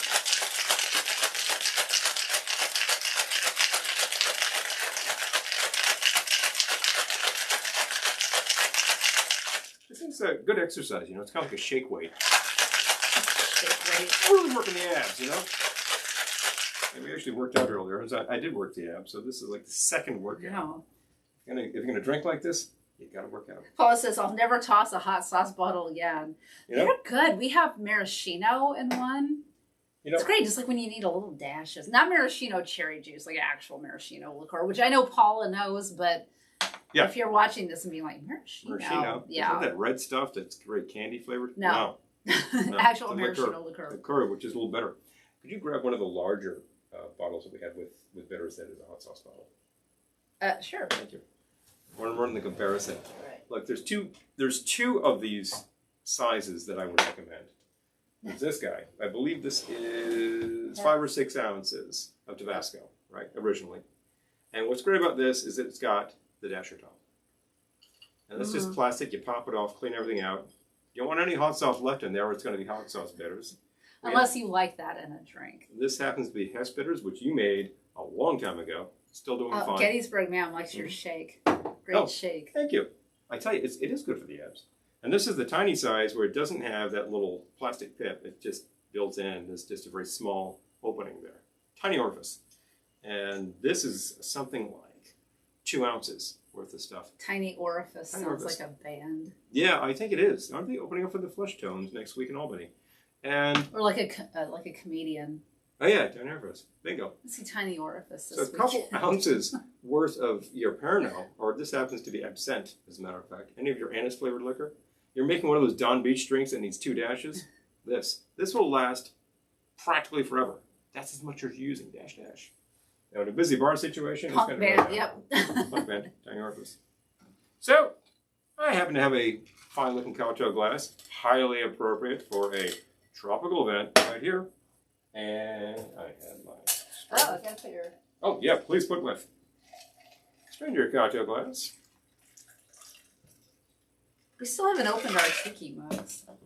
Our Ohana mugs. Oh, you've got a sidecar. I do indeed. Which is good because you're going to sample. I was going to say, maybe I should have the sidecar since I only got half of it. You've got half of the drink over here. Oh, that's good. I love that. Wow. Okay. So that's just perfect. That's dangerous. Now it's possible to pass that over to you. Oh, Muck and the Myers are opening for the Flesh Tones this weekend in Connecticut. Muck and the Myers. Amy. Now they're pretty classic. They played Ohana 2019, I believe. Is it 19? Am I wrong? 19. I don't remember which year. It was but the yeah, I think, opening party on Thursday. Yeah, I think it was 19. Muck and the Myers and 45 Spider. Yes. We saw 2 of the members of 45 Spider this weekend. It was Hadley and Kevin actually were there. And they flew in their van, which they have a cool van. Yeah. Yeah, coming to you from Ohio. Yeah. But they were fab. We got great video of both of them in the Waikiki room. Whispers Disco Lounge. As a matter of fact. No, just great. And we had live video of Muck and the Myers too, which you can probably find up there.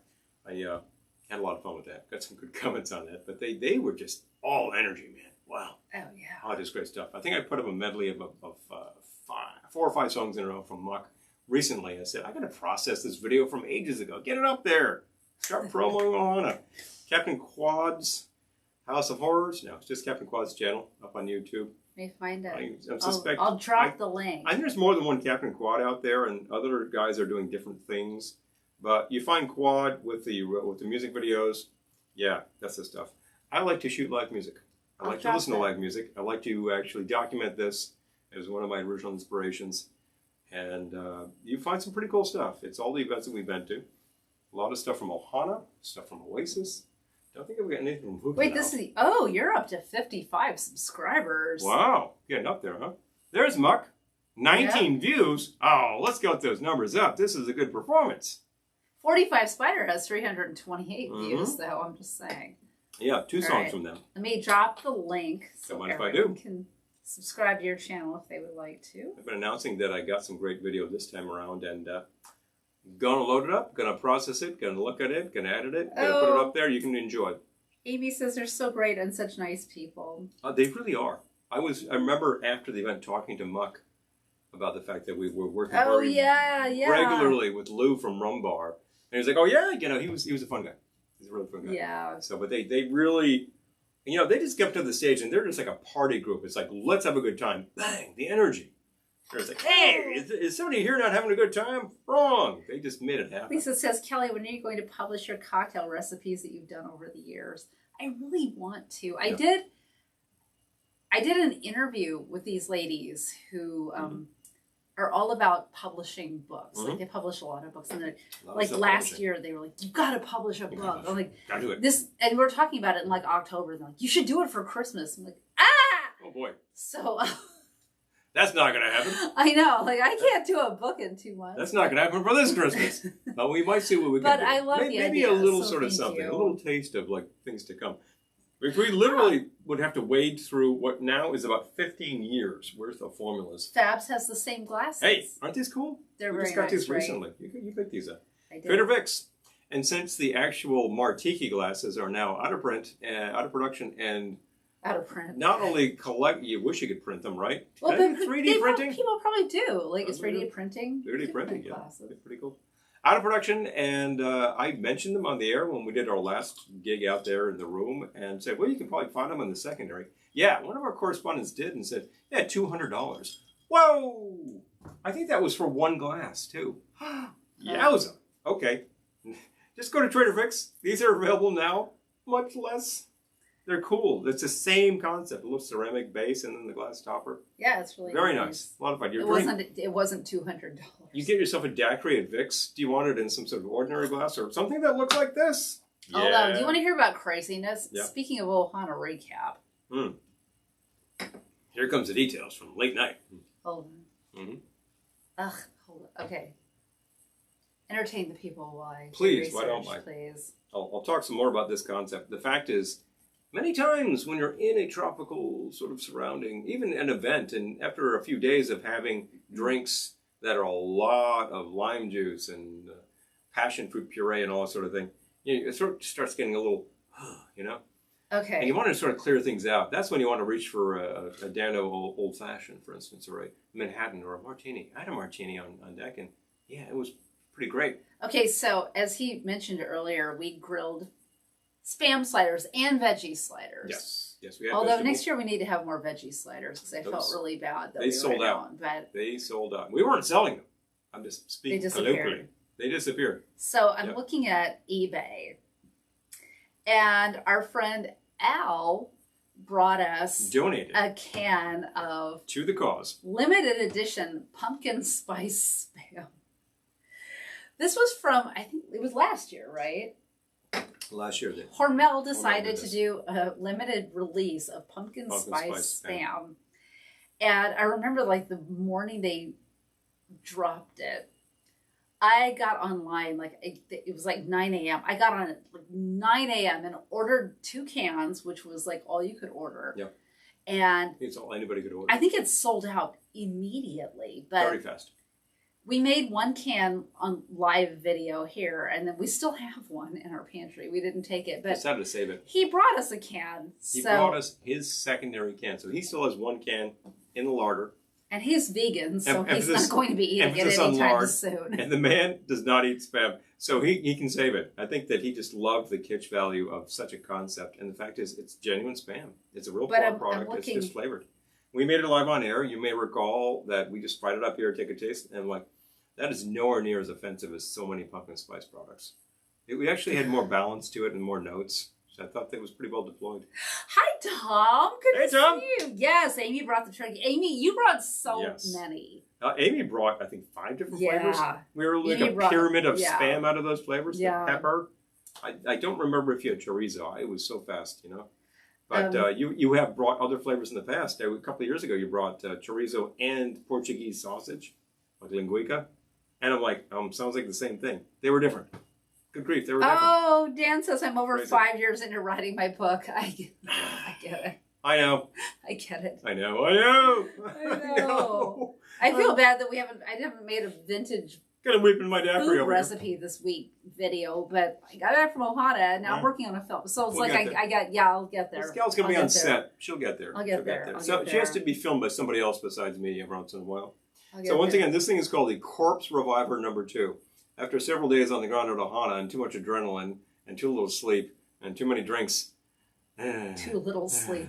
I had too little sleep. I really need something called a Corpse Reviver. But anyway, it's actually pretty good, surprisingly. My point in bringing up the pumpkin spice spam is that I'm looking at eBay.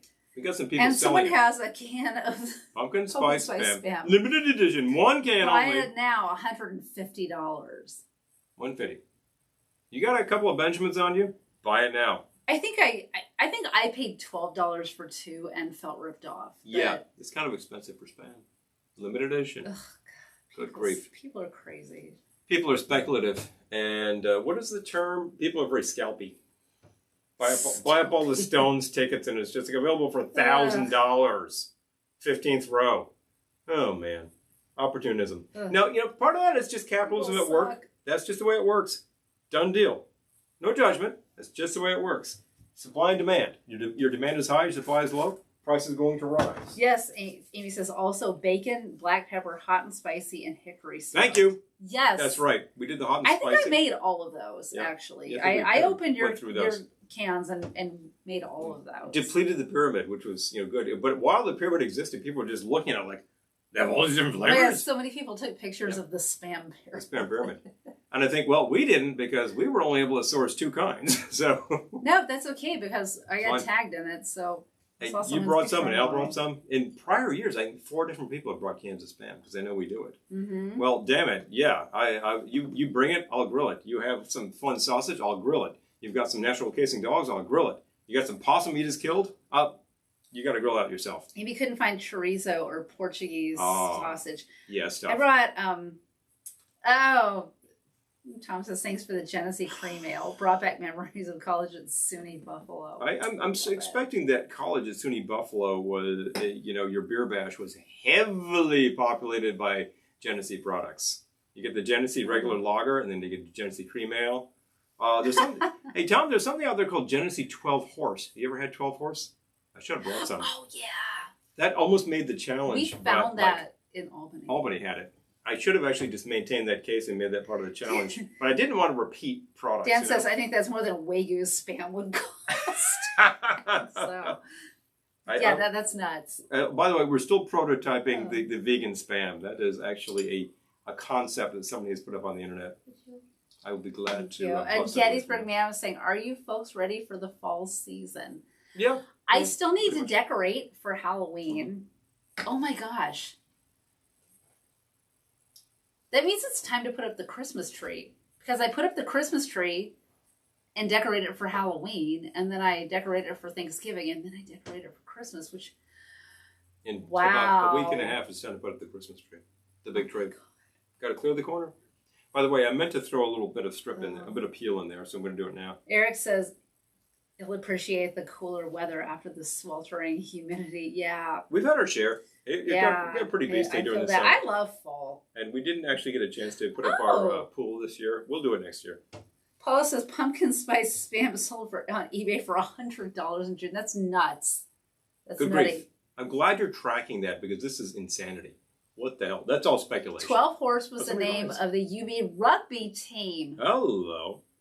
We bought some. When we came back, we went up and stayed at the Tiki in June with Dano and Mike and Sandy from Ninth Wave, and some other people were there too. And Marcy says it's only $2.50 in Hawaii. Yeah, seriously. Oh my gosh! I tell you, Hawaii, where you have like 40 flavors you can choose. But on the way back, we stopped in Albany. There's a great beverage store there, and we saw 12 Horse. What's this? What's this? And picked it up. Case lot, picked it up. I still have a few cans. I started drinking it, which was kind of a problem because I was like, if you want this again, you've got to go back to Albany. Yeah, they don't have it here. Not around the corner for us. It's not far, a couple hours. It's 90 minutes. A couple hours anyway. And it's a great store. Westmere Beverage, I think, boasts something like... Hi, Ken. Like several thousand beers. And they have a truly astonishing selection in a fairly small footprint. Yes, Ken, it will be the rotisserie tree. Oh, absolutely. The rotating stand, No question. Will be. And sure. Since we have a new grill as of last year, we actually have a nice Weber full-size grill. I also have the small-size Weber that I use at the Ohana Luau at the lake. Yes, it was hot in the Northeast. Small cans. We burned through like an entire can of gas on Saturday. That kind of got kicked. And making the Spam, and that's pretty much all we made. Oh, we made the veg sliders too, yeah. Yep. And that worked great. It's a lovely little device. It's all we ever would need in a grill or could need, but actually the larger grill has its fantastic virtues. Yes, Westmere. Hi, Danielle. Oh, please. Yeah. Oh, she knows. Yeah. Oh, what's this about a movie? I'll explain later. Yep.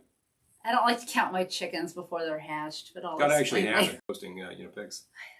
You can't take pictures on set. You can't take pictures on set. That's like a big old no-no. You can send a text saying, yeah, this is happening. But yep. Yeah, Westmere, we discovered them when we first did the Old Man Beer thing, circa 2012, when we were sponsoring. We wanted to put together the Old Man Beer cooler, no challenge, just a bunch of Old Man Beer. And they had Genesee and Schmitz and Stroh's, all these classic brands, Dixie. So we put a bunch of that stuff in the cooler, and I don't think people got it. I think Jimmy Psycho got it. He was looking and saying, "You got Schmitz?" I'm like, "Yeah, we got Schmitz." I remember we had Blatz. Blatz we put in there because I asked my correspondents in circa Chicago, "Can you get some Blatz?" Yeah, 2 different people brought me 3 12ers of Blatz. We had a lot of Blatz for a while. Which was cool. Last time I asked, couldn't do it. So I don't know. There might be a problem with Blatz. Pabst product. Eric says, I've been going to various lounges and art places to chill since I don't have AC. Oh. Right? Yeah, right? Yeah, I know. It didn't feel as hot today. It's, Hi, Cynthia. Good to see you. Hello. Aw. Yep, but definitely. So sweet. Yeah, I like that. You recovered yet? I'm not. I'm getting there. I'm drinking a lot of like throat coat tea. Gotta say, that's been helping a lot. He has. This is what gets me. It starts to affect my my sinuses, and it's really it's you see us. We hit the ground running. We do not stop all weekend. It just goes. Eventually, I hit something called bed, and then I wake up and do it again. And then there's that hill. You're running up that hill. You're running down that hill. You're running up that hill again. Running up that hill. You're running up that hill. You're running up that hill again. I don't say you're running up that road. I just say you're running up that hill because you are running up that hill all weekend. So yeah, I'm about to get a copyright strike from the since he's been out and about while it was not raining. Attorneys all up. That. Yeah. So what was I gonna say? I don't know. It was about fall being recovered. Oh, I know. Tom says I hit the wall Saturday at 1 a.m. Here you go. I should have, didn't, but actually. Very Kate Bush, yes. Oh, yeah, very Kate Bush. I think I finally hit the wall hard probably about a day later. That was it. I thought I got back and like he had no voice and I'm like, I've been so good. I've been taking care of myself. I've been vocalizing, blah, blah, blah. I go into my voice lesson on Tuesday and it was, it was good, but I could hear that like my voice was kind of hard. Got that kind of 2-pack-a-day voice going on. Yeah, it was a little low that day. Overuse. Yeah. Will torture the larynx. Fall began a few days ago in Oregon. The autumnal equinox, I believe, is today, or is it yesterday? One of those days. I thought it was tomorrow, but tomorrow? I thought it was the 22nd, actually. So I've heard that it was today. We are at the equal quantities of daylight and dark. Here we are. It's good because it's not that dark yet, late, but it's going to start getting there. Okay. That's the thing. Let's see. You don't get less daylight. You just this afternoon. Just literally no. Okay, so assuming you're in the northern hemisphere, otherwise happy spring. Yeah. Otherwise, if you're in Chile, it was 3:20 p.m. today. There we go. There's like a specific time when this thing turns. The planet, of course, is you know what that means. Rotating on a tilt. That's why we get seasons. You know what that means. The darkness is coming. Darkness will be here before you know it. Oh. But you know what else will be here? Halloween. Amy says, Brenda Vaccaro called. She wants her voice back. It was a little bit like that. It was a little bit like that. You're taking my voice. I'd like it in place. Yeah, I'd really appreciate it. Eric loves Kate Bush. Mm-hmm. And Fab says today's ice cream cone day. Aww. I could use some ice cream. I feel like my tonsils were taken out. I'll take some ice cream. Definitely. You're ready to take them out by yourself? No, not going to happen. Yeah, running up that hill, running down that hill, running up that hill again. I started singing that and people were laughing because that's all I do. Yep. Up, down, up, down. It used to be worse. Now we're kind of we had a hand truck this time. I'm like, 2 trips up the hill. Well, we didn't have a hand truck. Dan had a hand truck. Borrowed a hand truck. Dan lent us a hand truck. Lent us a hand. The event lent us a hand truck a little later on. Yep. I think we need to get a hand truck. But we had our tent, and we like to stay in that tent for the duration of the Saturday because it's a great spot. People come to see us. We still had wine from Glendora's Box Wine Paradise. We had the Old Man Beer Challenge, and we just had Old Man Beer in the cooler. We still do the cooler. Don't forget, the big blue cooler. Reach in, grab a beer. There's no charge. Grab a beer. You need a beer. With your sliders. Oh, people kept saying, do you take cards? And I'm like, what? For what? Because I'm thinking like they want to buy a record or something. Because we had our records for sale and stuff. I'm like, records for a slider. I'm like, there's no charge. Just take grab a slider. Anyway. We put them out. You grab them. You go. I need to put another can out. Just Come like on. A party. Boom, boom, boom. It's a party. It is a big party. We feed the crowd. We water the crowd. This is what we do. I would put more things on the grill, but the grill's only this big. The artist I like, Eric says there's an artist I like named Happy Rose. She sounds like a dead ringer for Kate Bush when she hits the upper registers. Yeah, Kate has an extended upper, doesn't she? Yeah. I don't think she's quite getting into... You're running up that hill. What am I thinking of here? I don't think she's quite getting into Minnie Riperton territory, but she's got some upper register. No. Upper register confidence. Seriously. Wow. Yep. Would you mind? Thank you. Who was the other one? Band called Renaissance. I believe the singer is Annie Haslam. Had a pretty serious upper register. Now that's pretty prog folky for you. Prog folky. This morning. Oh, Amy says my friend Allie was so happy that you had wine. That makes awesome. me very. Oh, that makes awesome. Glendora very happy. Look, hon, I went off my book and I actually had 3 different styles of wine because people like a little white. Thank you, Fabs. And rosé, it's still summer. Fabs like the flaming pineapple rumba. We got to do more vintage recipe videos soon. Yeah. I meant to do one this week, and now this week is taken up by other things. Other things are happening. Lisa loves Kate Bush. Yay. There we go. Hey, we listen to all sorts of stuff, and within the past year, we've been listening to one hell of a lot of new wave style music because of all the DJs kicking around on the internet. On Twitch. Yep. Twitch TV suddenly became this massive kind of got thing. us through the pandemic. Helped a lot of people. I think it really helped your sister and you. Oh, yeah. To just cope. Oh, yeah. By which I mean Julian Cope, of course. There's a big vote for. Now somebody's going to say, I love Julian Cope. Hey, I think he's kind of fun. Sapporo. You want a Sapporo? Yeah. I could get you a Sapporo. It's in there. I'll tell you what. You don't have enough koozie, do you? Oh. I think I do happen to have a Sapporo koozie right here. Yeah. You want to unwrap that? Yes, I do. I do. Oh!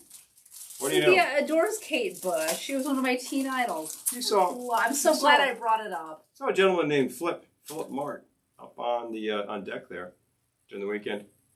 North American rep Sapporo. All styles of Sapporo. Sapporo makes He's the man. When it comes to Sapporo, he's the man. And guess what? I got a koozie here, so it'll keep cold. I don't know what his title is besides the man, but when it comes to Sapporo, I think his card says the man. The man. Come to think of it, that's all you need to know. And he's living the life, clearly.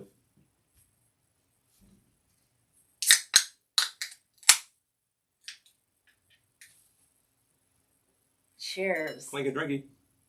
Actually, I'm done. You had my sidecar. So good. Nothing old man about that. Oh no. Drinking from the can in a koozie. Oh! Ema Sumac! Yes, Dan. Ema Sumac. Oh, seriously. Oh my gosh, that's so funny, Eric, because I know so many people who can't even listen to Ema Sumac. They just immediately turn right off. Click. Yeah, I think we're related to some of them. Just like no appreciation. Oh, Cocteau Twins. I love Cocteau Twins, Eric. But yeah, in terms of upper register, and actually, frankly, upper and lower register, she had something like 6 octaves. But she's there going like, wee, World, shut your mouth. Whoa. Crazy. I think I had the Miracles album. Co-worker. When she's like, a great tune. Yeah. I believe that's called Remember. It's a fantastic tune. Like Amy with a rock band is just crazy. Orchestrated by Les Baxter. If you want to hear classic Ema ripping it, circa 1956, I had a coworker once who said her absolute killer record, Mambo. I'm inclined to agree.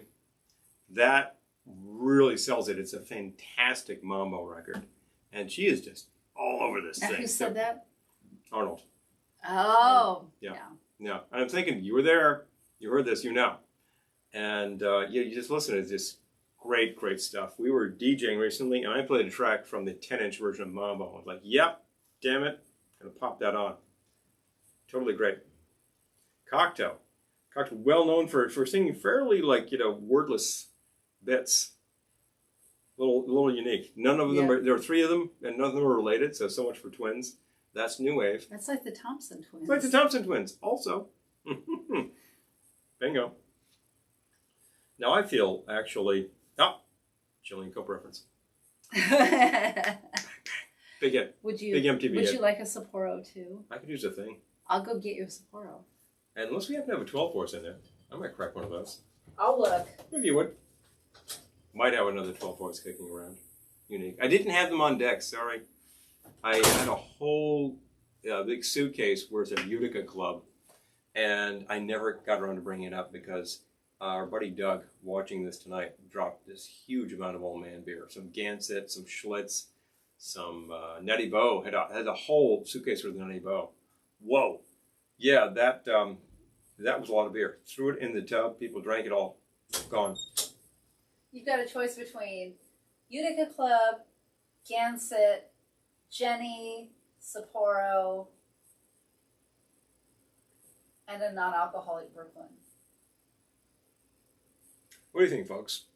I think I'm going to respect the Genesee. All right. I'll do it. Nothing whatsoever against the Sapporo, except we're already serving one. And variete is the name of the game, folks. Old man beer is a concept that, I don't know, I just came up with one day when we were talking about things. And I think she came up with one day when we were talking about things. And we said, yeah, we got to put that stuff in the cooler. We had this huge Coke cooler at the time. Much bigger than what we've got now. Took up so much room in the car. But it held a lot of beer. Thank you very much. I even restocked. I need a koozie. I happen to have one right here. Well, hold on. See? Still representing a little Sapporo. He might be drinking a Jenny Cream Ale, but he's advertising I'm advertising Sapporo. You know, when Genesee decides to sponsor us, I'm using their koozie. In the meantime, I'm serving a hell of a lot of their beer on Ohana. Eric says the name Cocteau Twins came from early Simple Minds. Simple Minds. Yeah. Oh, hello. They're very interesting too. Scottish, as it turns out. Don't worry, Mr. Sapporo isn't on. That's okay. I'm drinking it anyway because I thought it was the best choice in the fridge. I think you're right. Mr. Sapporo is, I think, busy repping in Chicago. He's busy shaking his moneymaker.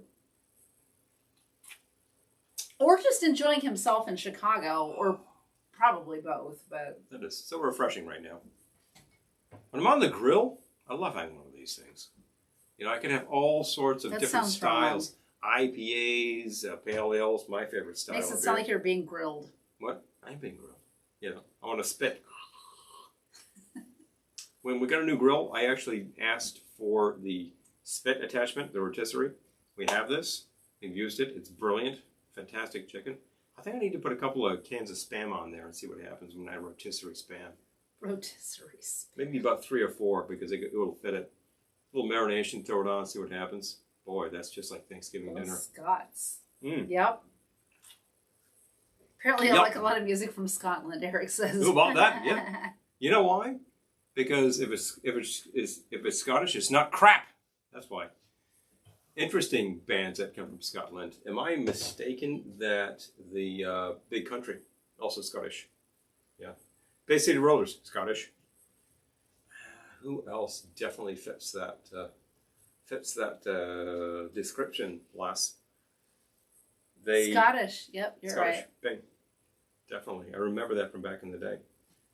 So all sorts of groups came out of Scotland at the time. Whereas I found out that the Jesus and Mary chain, no, they are Scottish. That's right. Scottish. I thought they were from Liverpool. Nope.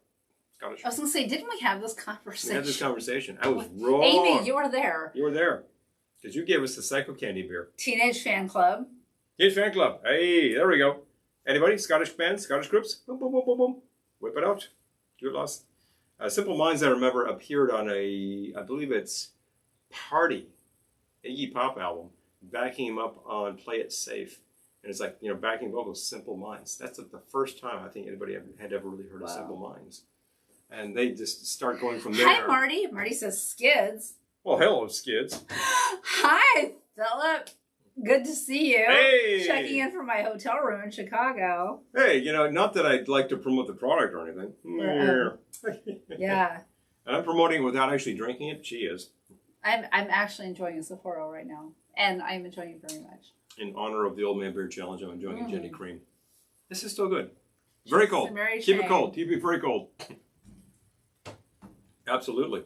You know, I had never really heard them. And recently I was popping them on and saying, I like these guys a lot. And I was also listening to a lot of Bauhaus. I think their first 2 albums are kind of brilliant. Eric says, so, yeah. Big country. I also like Boards of Canada. The Incredible String Band. Yeah. I think they're English. Am I wrong? I could be wrong. I remember Incredible String. No. They're like the real classic, like 60s rock folky people. Franz Ferdinand. Definitely. Franz! Space. Space. I'm so glad you're here, Amy, because you just drop kick these things over there. Yeah. Because I started thinking of names, and then I started thinking about New Zealand bands like Split Enz, and it's like, oh, turn around the globe there, pal. Yep. But after all, who populated those islands? Just saying, the influence is there. We never opened our mugs. Is it time? I think it's time. Well, we can talk Scottish bands and open our mugs. Scottish bands and open mugs. You know, we can do that. Yeah. Let me find a box. Let me find something to cut with. I'm gonna clean up the bar because it is once again. Something fell. No, it's your little noise-making box. Okay. I would hate for my mug to get all sticky. Mm-hmm. Please. All right, now we need something to open it with. My fingernail? No, I have something I want to put. All right. We can do that. Wait. There we go. This is mug number 52, as it says. He's been drinking and he's going to use a knife. Yes, of course. Here's a small blade, though. That's all you need.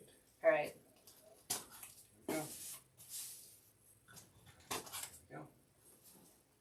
I'll wait till yours is open before I pull mine out. There we go. Like we're going to know which is which after this. Of course we are. You have Belle and Sebastian. Certificate of Authenticity, number 52. Oh, like the Eurythmics, Scottish band. Belle and Sebastian, like in Beauty and the Beast. Well, there you go. I don't even know Belle and Sebastian. I'm surprised somebody didn't preempt me with the Eurythmics, actually. Bronski Beat. Bronski. Love Bronski Beat. I love Bronski Beat. Eric says space, like the KLF project. Amy is like an expert in this stuff. She's working the rock there. She knows. Yeah, I love Small Town Boy. Love it. The Proclaimers. I love the Proclaimers. Yes. So last year, I was noting that my buddy Joe, not currently listening on this broadcast, but a frequent contributor. Orange juice. A frequent attendee at Ohana Luau at the lake, and a pioneer. He was there in 2009, and he's been there several times since. And only really stupid things have kept him from not attending. This time around, something very compelling kept him from attending. But next year, I think he'll be there.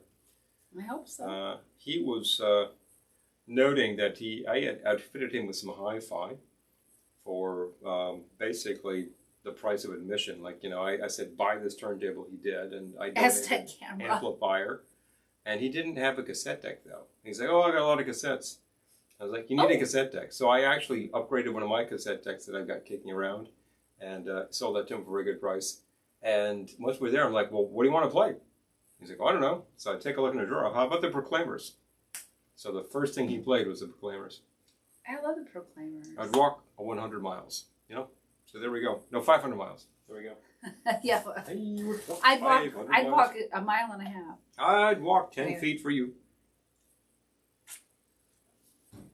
Boom. All right. Ready? All right, time to open our Aztec camera, also Scottish. Yes, yes. Also Scottish. All right. Ooh, this is kind of hard to remove, so...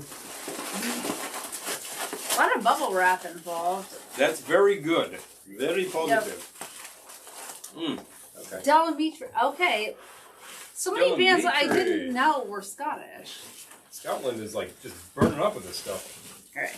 How about not a band? How about Lulu? Oh, love Lulu. Love Lulu. Oh man, can she shred like the best of them? She's like listening to Wanda Jackson, man.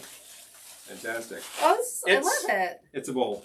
And it's guess what? Bowl. It's little EK there all around. EK with his with his headdress facing the right way. Once again, it's a squid. Not looking like antlers. Not looking like antlers. Wow. See, it says cool. Okay, Ohana on this card. And then Luau the Lake. Luau the Lake. In 2021. Yay. This is the guy. Oh, I love it. This is the guy. And as a matter of fact, if you take a look at the bottom, it literally says the Vaselines. 053. This is the bowl. Oh, they are numbered. Look at that. Definitely. Made by Ekamugam, Lake George, New York. A fun production. I think we need to make a bowl to put in there. I was kind of thinking that too, because... Oh, yeah, Marty says yes to Teenage Fan Club. Hey, big pluses All up. right, All the DJs. All the DJs. All the DJs. All the DJs. Marty and Nita actually dropped 2 sets on. Eric says, I guess nobody's identified the most mysterious song on the internet yet still. Oh, yeah? What? Well... You gotta help us out here. We're here for information, my friend. If you want to drop it, now's the time. You don't claim to know everything. Oh, Jess says, I bought a bowl after I saw them in person. Awesome. Right? I love Awesome. it. Amy says, Snow Patrol. Like, oh my gosh. Oh, Danielle says, my mug cracked during firing. I traded it for number 171 of 170. Jeez. I feel like that should be collectible in and of itself. Yeah. Oh, okay. Eric says, I actually heard a Cocteau Twins track I'd never heard before. I thought I had everything. That's exciting, though. I love that. I love when I do that. Oh, there's something new. Something fun.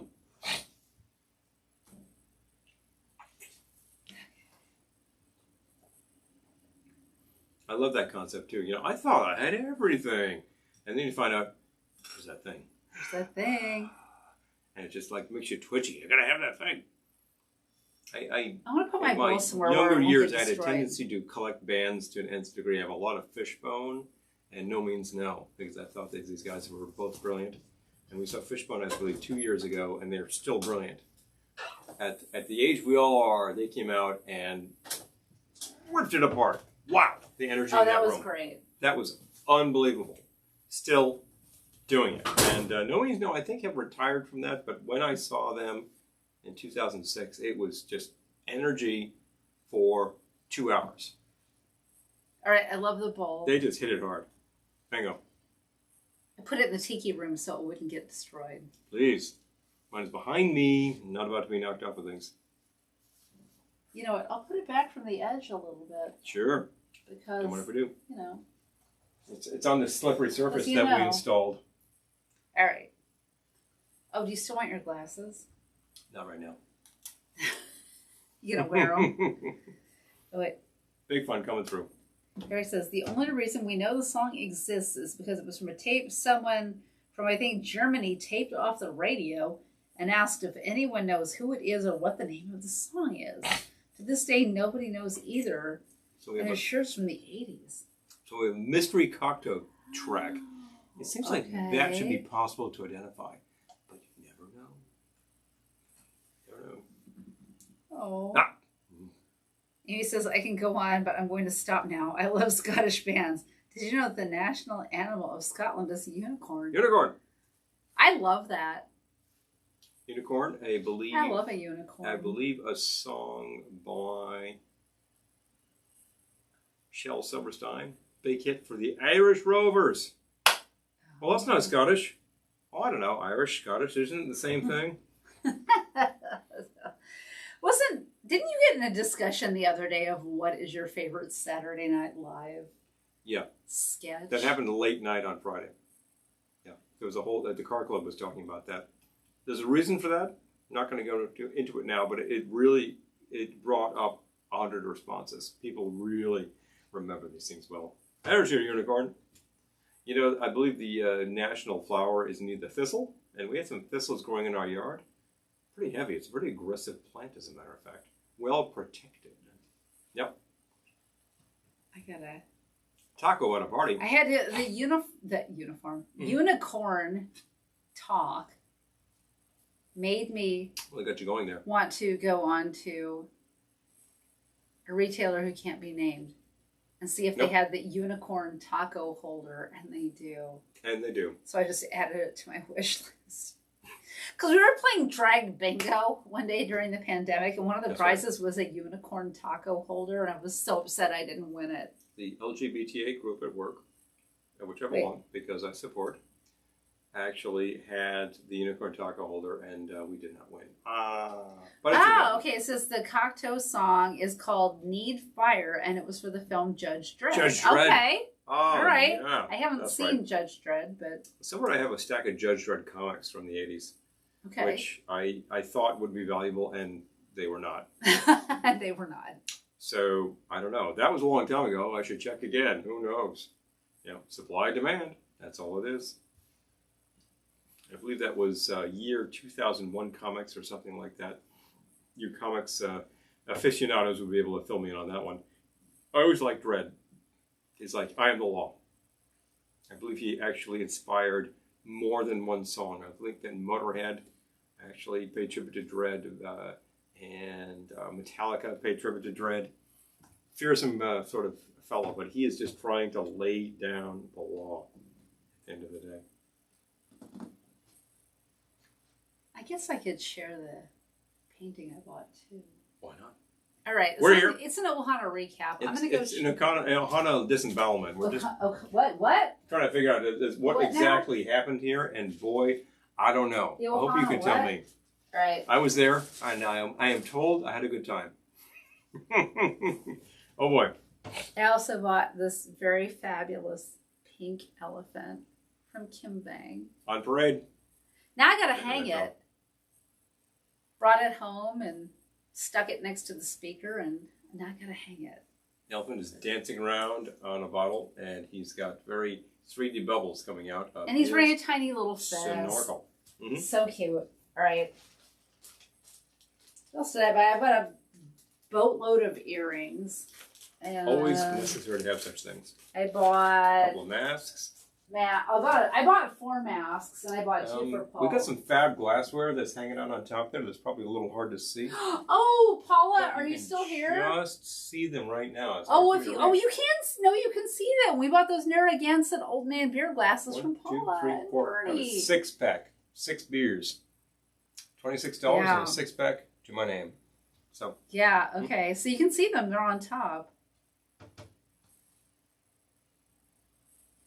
Wait, Cocteau Twins also did some music for the drink Fruitopia. A pink heffalump. Heffalump? Pink heffalump. Oh.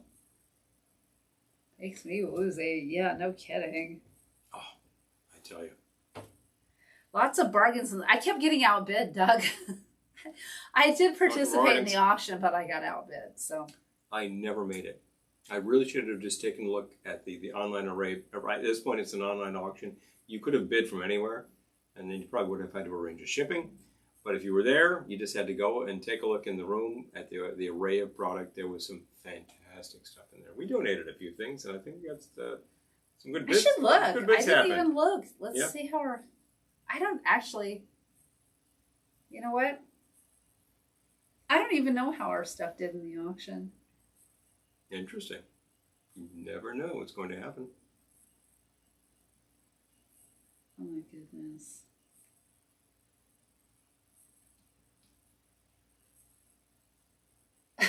I should look for the auction, but when it said I got outbid, I deleted it. Mm-hmm. So I don't know. Now I want to know how this, we donated stuff, and I'd like to know if it's sold. We have what I like to call the Instant Tiki Library, which is a copy of... Amy was eyeing those glasses. Oh. You're welcome to drink from them anytime. You happen to visit us again, because I know you visited our party with Jill, which was fabulous, and you were able to come back the next day for brunch. Yes. And glad to pour you a Narragansett inside that Narragansett glass. That's good stuff. I was about to say something, and I'm kind of spacing it right now. It's been a long 6 months or 2 years. It's certainly been a long 2 years, but definitely. And with the past 6 days even have been pretty intense. You know. Yeah. Our correspondents from Las Vegas checked in, and I was like, well, that's a wholesome story experience. Danielle said, my 2 items sold, but yeah, getting outbid sucked. I did get a tiki mug, though. Oh, great. Awesome. Honestly, I was okay with getting outbid because I bid as much as I thought my items were worth. So if someone wanted to pay more for that, awesome. It's it for the goes kids. to the Easter Island Foundation. It's so for the kids. do you want to So overpay for that? No. I have done so from time to time. It might be sort of like a relative judgment, but I've definitely bid over what I would have paid for something because I thought it's for the kids and I want it right now. And one of those things that's hanging on the wall back me, that is the Hurricane Hattie album. She actually played in the Waikiki room back in the day. Am I wrong? Was she in Waikiki or Whispers?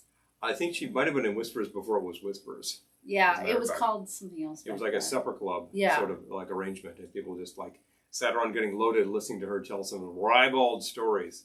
She was funny. Marty says, look up the Skids. Great punk band with a tragic connection to big country. Okay. Wow. Okay. All right. There we go. Definitely. But, yeah.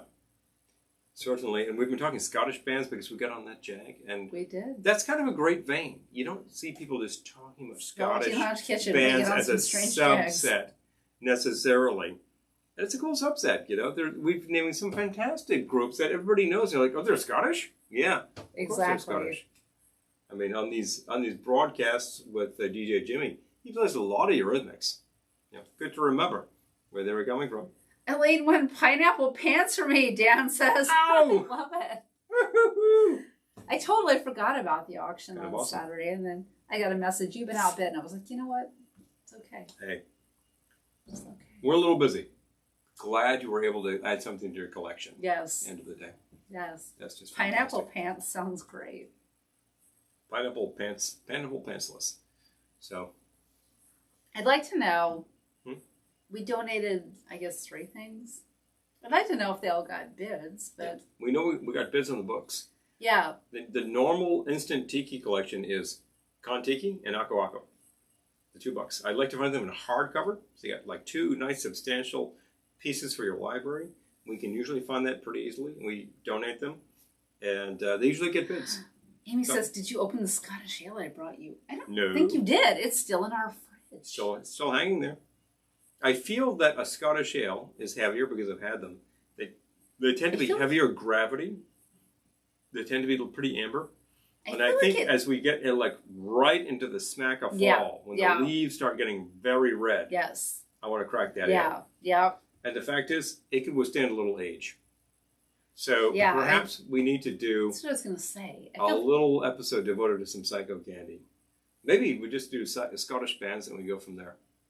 Simple Minds beer. Oh my gosh. Simple Minds beer. No, I think that's perfect. Yep. I love it. I love that as a fall item. We got a bottle of Krampus liqueur from John Tremaine, and I cannot wait to try that. Long time viewer. And Paula and Bernie brought us some apple rum. From their local distillery. Yeah, also, I just thought that just screams autumn. So we're just about to be at prime time on that, and we have a local apple orchard that does fantastic Amy's been there. Cider, and she has too, and she put some of the cider, so she knows that you mix that with some apple liqueur. Okay, interesting things happen. So I think that's what we're going to do: is start celebrating the bounty of the harvest. Eric says. That's not necessarily pumpkin spice. Eric says, I would have loved to have seen Annie Lennox's museum piece of her career from her times with the tourist Eurythmics and her solo costumes. Yeah. Oh, jeez, yeah. I did see the Eurythmics. A Shintusi Nonpareil. Yeah, no, I did see them, and she's amazing. Yeah. Definitely. Did not see them. You saw them when? I saw them in the 80s.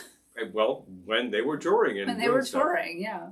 We also happened to see Donnie and Marie, circa 2013. Oh, maybe. That was something else. Oh, Philip says, look for Edelscott Scotch Ale. A good. Oh, okay. All right. Okay. That sounds amazing. Oh my gosh. Marcy says your books went for $55 with 13 bids. People were really getting into war on that. Oh my gosh. Wow. All right. That's nuts. Well, we had Kon-Tiki, right? It was Aku Aku? Aku Aku and Tale of Bali, both of which we got at our library bookstore for $1 a piece. So Well, don't say that. But No, anyway. but we did. But we did. My friend Bruce actually curates that store. He found good stuff. Well worth the price. I donated a dress too. I'm just curious whether or not it's sold. Interesting. It's a really nice dress. So I don't know. Yeah, that's Mix kind of the apple. cider with the apple. Apple. Yeah, oh yeah. Throw a little sour in there too. That would actually make it work, I think. Bitters, never a bad idea. Yeah, the other book was actually really obscure. I think it was translated from German. It was either a German or Austrian title, and it was sort of this like German South Seas adventure. Yeah. Really kind of strange. For the kids, yes. So I think that's probably what kicked that up into the stratosphere there. 55 for 2 books. Okay. But it was, it was nice. And even if you tell me like that was a super rare book and you shouldn't have donated it, I'm still glad I donated it because I'm never going to read it. Yeah. Good. You find something cool like that, you're like, I know where this will sell. Somebody would like that. Boom. Yep. Donated to the kids. So good, For the kids. What would you say is Eurythmics' underappreciated song or album? I don't know that much about them. I love them. They were actually opening for someone else when I saw them, but Interesting. I don't know. They've never done anything I haven't thought was great. Let me actually look this up right now. Okay. Go for it. No, not here. I'll be right back. Okay. Yeah. He's going to do research. Yeah, I don't know. I mean, I loved them. I saw them at Irvine Meadows Amphitheater. And this was back when it was really cheap to go there.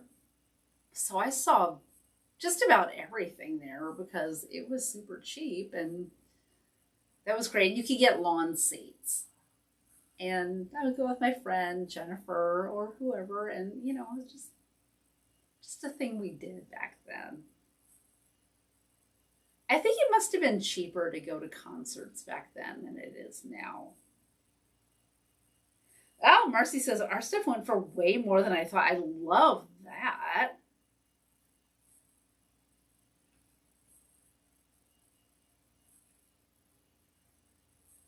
He's off doing research. I have no idea what, but so auction. Oh, okay. Daniel says dress didn't sell. Okay, got it. No worries. They still have it next year. And there was another book too. Oh, I thought The City Never Sleeps from Sweet Dreams should have been a hit. Yeah, that is a great song. Yes. Totally agree. We donated another book too, that Tiki Style, which our friend gave it to us, and we have the book of Tiki, so we didn't need it. So, I think this was kind of a hit. So that doesn't mean it wasn't appreciated, but I don't think it was not a huge hit. I know it wasn't a huge hit. I don't remember a music video. I think it got some airplay on my local radio, so I remembered it. But then it kind of sank without a trace.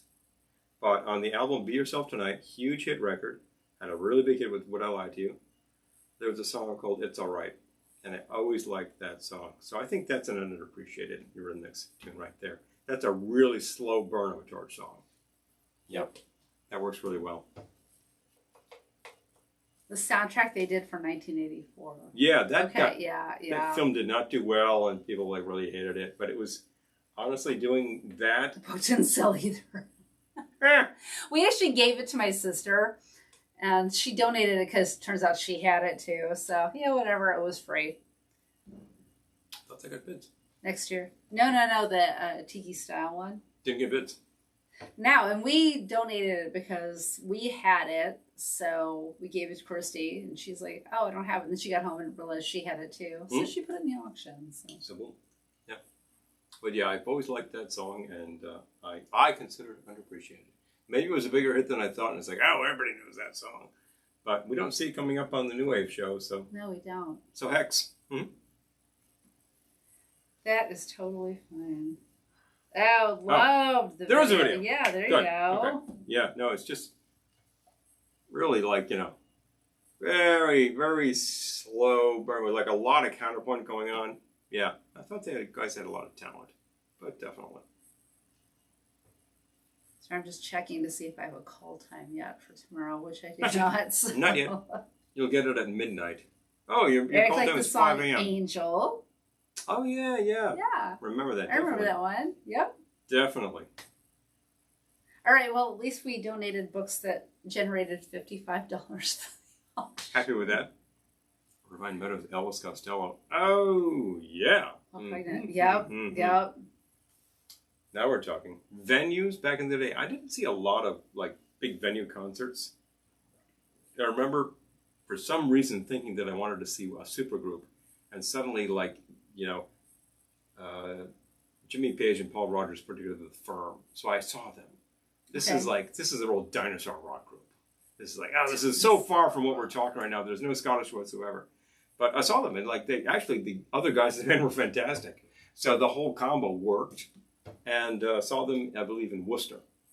The Worcester Coliseum. Worcester Coliseum was pretty divey. Worcester. Place you'd go, and it was just full of smoke. Seriously. I also remember that some of my compatriots were there from high school, and they're like, "We're going down to get better seats," because it wasn't that full. Because you could. Because you could do that. Yeah. I do remember a lot of cigarette smoke, but not a lot of other kind of smoke. So it wasn't that kind of show. Man. I don't doubt that somebody was, It makes me think of when we saw the Mets at Shea Stadium, back when it was Shea Stadium. We saw it at Shea. And we had these nosebleed seats.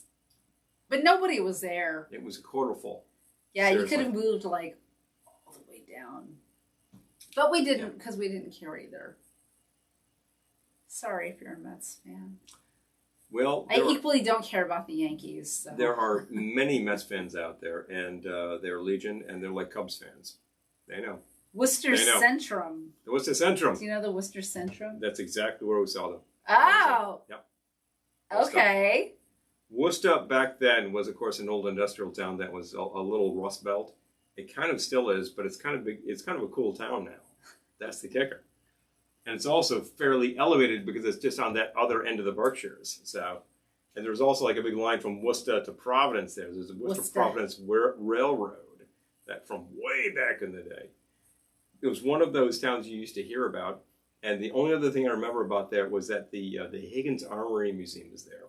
So if you want to see one hell of a lot of how to bust somebody's skull in the Middle Ages, check out Higgins. That says, was Lion Country Safari still open? I never went to Lion Country Safari. We have a tiki, I think, salt shaker out in our room from Lion Country Safari, but I was never there. Never saw it. I remember it. Mm-hmm. It's when I think about it now, it's really weird. Is that can't still be there? But that's just, it's such a weird idea that would be just right there in Orange County. Just kicking around. I'm just thinking about it now, like, that's very strange, but no, I never went. You had a desert climate that might be suitable to beasts from the jungle. But when you think about it, like, isn't that kind of strange? Many strange things were put together at the time. Oh, Amy says, saw U2, Peter Gabriel, R.E.M., Beastie Boys, and a bunch of other stuff there. So the Beasties at the Worcester Centrum? Wow. Hey, pretty fun. Wow. They weren't opening up for Madonna, were they? Now that's a fun combo right there. I remember that. She invited them to open up for her on the tour. I think all of her fans were like, who the hell are these guys? I have a good Beastie Boys story, though. Mm-hmm. Which I never met them, but No. Christy and I both were in a dance group that went to Russia. And it was like a cultural exchange kind of thing. And I just remember one night when we had performed and this Russian group had performed. And then we all kind of got together on the stage. And it was like this kind of party, but they didn't speak English and we didn't speak Russian. But my friend put on the Beastie Boys cassette I had with me. And they were loving it. They started dancing and they were so into it. And my friend was like, you really should just leave this cassette with them. Because you can get it again and they can't. So I did. Right. And back in the Soviet period. Yep. They were into it. So I I feel like in some small way I helped introduce the Beastie Boys to Russia. To Sally's Russia, yes. Yeah. But I remember there was this one guy in particular who was a really good dancer, and he was into it. So did they know them at all, or did they just like the rhythm? Wait. It's in the Irvine Meadows Elvis Costello concert story. Okay. Oh, okay. John Spencer Blues Explosion open for the Beastie Boys. Yeah, I didn't see them. Wait. Okay. I'm trying to follow the thread here. Both cases. I want to hear this story. So my John Spencer story is that he was a student at Brown University in the 1980s. And I was in high school at the time. And my buddy Tom Five, guitarist for Angel Rot and also for forgetting the really big band he was in at the time. Yeah. Oh well, I'll remember them. Let's much Google much it. bigger than, you know. Psycho Head Blowout, all that kind of thing. And He has a Wikipedia. oh, great. White Zombie. Funny. White Zombie. He was they grew up together. He's got a Wikipedia page. He does. That's not his middle name, and he was not born then. So that's wrong. I know they got his birth year wrong. I'm looking at his Wikipedia and I'm like, well, they screwed that up. I don't think that's his birth date either. That's like, what the hell is this crap? Wikipedia. Don't trust anything. So, like, he was... you should text him and ask him if Tom, Wikipedia check this stuff screwed out, up man. his birthday. You're like, oh yeah, complete bullshit. So, like Penn and Teller bullshit. He actually was introduced to John Spencer. So we actually had a connection, and we went up to Brown. I think I was staying with my sister, who was a student there at the time. And we followed him along because he was in film class, and he was filming something in a bus tunnel in Providence. And it was just, it's one of these damn art projects. So that's the thing. And I remember I had my camera along. I had like a little 8mm camera. And he was like, oh, it's kind of cool. So he actually managed to hit it really big. You know, a college thing was whatever for him, but then he did the rock and roll thing, and he did very well with that. So I got to credit him that. Rough world, folks. But John Spencer Blues, pretty well regarded among these circles. My only connection. I just remember he came to our wedding in this blue blazer like Thurston Howell III and plaid slacks. Oh yeah, it's Tom Five, not John Spencer. No, not John Spencer. He wasn't at our wedding. Even though I feel like Spencer, it's probably like cousins relation. Somehow. But gotta wonder about these things. Is there any Irish in there, lad? The fact is that Tom and I are classmates, literally from kindergarten. So there you go. That's a connection right there. But Mr. Spencer, I do not know in particular. I also remember meeting Rob Zombie. That was a different story. But you're going to have to get me in a private session with like a couple of shots before I'll tell that story. Because we're on the air. So, wow. Okay, we've been on the air almost 2.5 hours. I know. I got to see if I have a call time for tomorrow. Yeah, I don't think I do. You're still monitoring whether, like, when you're on a set. You're going to be on a set. I don't think I have to be there. I definitely don't have to be there before 10 a.m. But yes, here we are. Thank God. Right? Yeah. But, yeah. Okay. Yeah, you're not going to get called for 5 a.m. or anything. That's union rules. If anybody ever doubts... No, they have to give you 12 hours. Anybody ever doubts the efficacy of unions, it's like, yeah. You're an actor. Because there's a lot of flack about such things, and I think about it. No. Advocacy is a good idea. They can't work you 24 hours if you're in a union. Mm-hmm. And if you're not... Or if they do, they've got to pay you a lot of money. And if you're not, anything goes. Have fun with that. The last film I worked on, one day I worked until 3 in the morning, and then the next time I worked until 2 in the morning. But it was awesome because they gave you transportation and they paid you well. So, and the last time we were on that set, I remember picking you up from Grand Central Station. Yeah.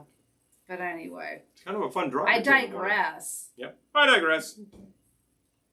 Amy says, "I love the Blues Explosion." Oh yay! The union Look label. for the union label. Yeah, when you're an actor. Otherwise, people will say to you like, you know what? Someone else will just do it for less money. It's like, you know what? Let them. Let them do that non-union. Let them do it for less money. It doesn't specify, but I'm absolutely positive that Genesee cream is union made. So, there we go. I don't know. I do not belong to a union. I used to. But you did? Which one? UAHC. Oh, that's right. Yeah, long time ago. But I support such things because of this one over here who belongs to two of them. And the simple fact is, if there weren't such things, you would be so exploited. Just saying. Not a fan of exploitation. Oh, Eric, I'm so glad you came. Eric says it was a nice place to come and spend a rainy night. Thank you. I'm so glad to see you. I hope you'll come back. We're here every Wednesday.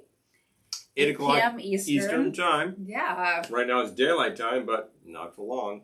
Mm-hmm. I know, right? Yeah, That what, November? November. Which sounds so far away, but seriously. Right after Halloween, that's going to change up. And we're not quite at Halloween yet, but we will be there in 1 month, won't we? Hold on. Wowie. It's been that kind of a year. It's been that kind of a years.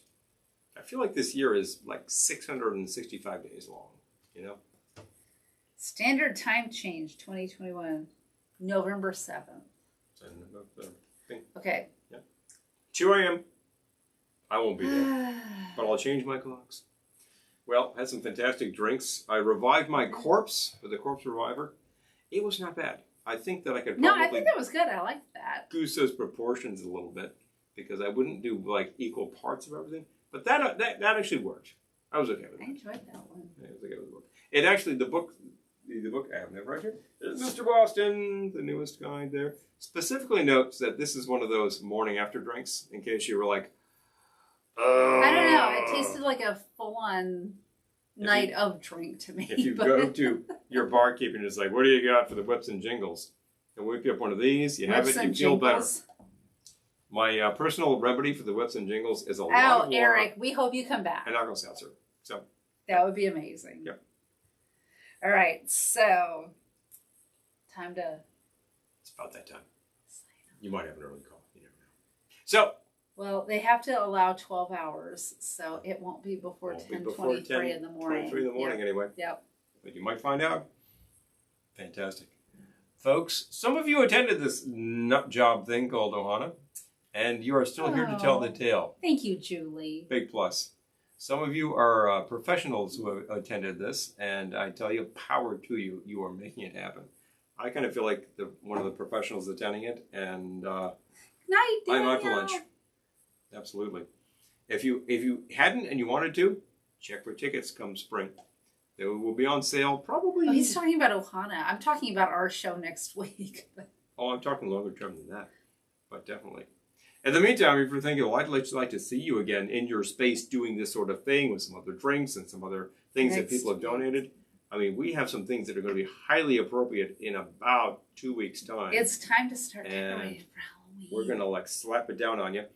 And we're here next Wednesday again, as we were last Wednesday when we were in Lake George and we went live with that was music. So much fun. Which was killer. Did you see it? So much fun. If you didn't see it, you can check it out. That was killer. We actually promoted the whole set. Many first timers this Ohana, and I heard great things. I think they all had an amazing time. So. Our friends from DC.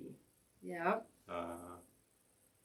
Actually stopped by, and they're part of the DC crowd. They certainly know like House of Funlin and all that, and they were just floored. I think. I think a lot of people were. We met some really nice people, and they Michael and Nora, I think, were really just floored. And she had the best comment about the whole thing, which you recalled. Yeah, she was saying that she loved how irreverent it was, and that's so Ohana.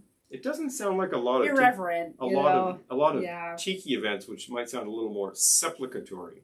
This is more like anything goes, and you're the person to make it go. You've got an idea? Go. Exactly. This year we had 3 Colonel Sanders. 2 of them were intentional.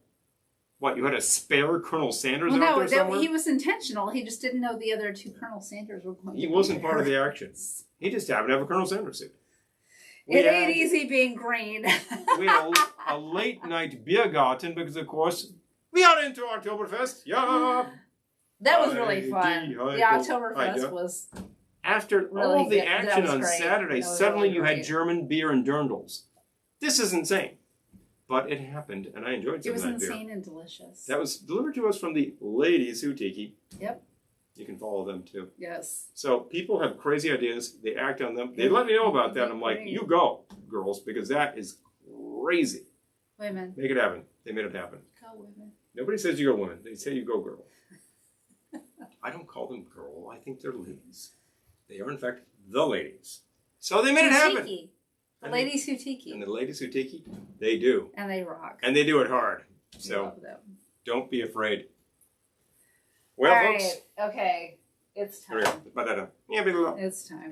We've been going for a really long time. We've been going for... Oops. I'm sorry, I fall asleep. We've been going for 6 months anyway.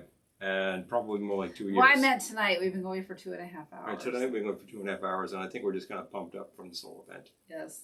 Well, we're still decompressing. I'm still uploading video. And the pictures, there's 1 billion photos out there that I might take a look at and say, oh yeah, oh, that's kind of cool. We'll get to it. We'll get to it. It's a little demented. Until we do it again in January. And things in happen. Atlanta. Things happen. Thank you, everybody who attended and visited our booth. Thank you, everybody watching tonight who was not able to be there. Perhaps you can do some in the future. It's a lot of fun. Oh, the car wash. I'm saying the car wash. Yeah, that was a great crawl room. Oh, the car wash. Yes. The car wash was amazing. I didn't even see that. I saw it being put up, and I didn't actually go through. It looked really nuts. This is what I love about this whole bunch of nut jobs. They will say, so oh, many we're going to good do this. crawl rooms. They would just find an idea and execute. So many good crawl rooms. I love a good execution myself. Well, on that note... That just sounded wrong. But anyway. I'm still drinking Sapporo. Actually, Jenny, you're drinking Sapporo. I am drinking an actual Sapporo. Tanky. Thank you all for joining us here tonight. Great discussion on Scottish music that came out of nowhere. Primo. Excellent. Fantastic stuff like that. We will see you in no time. I'm trying to think of what's happening. Oh, Glendora will visit you again by Monday. And we'll certainly see you next Tuesday for another live broadcast. TBD, we'll tell you what the subject is. In the meantime, we just have to do 46 things. But outside of that, that's all we got. Thanks so much. As always, no matter what,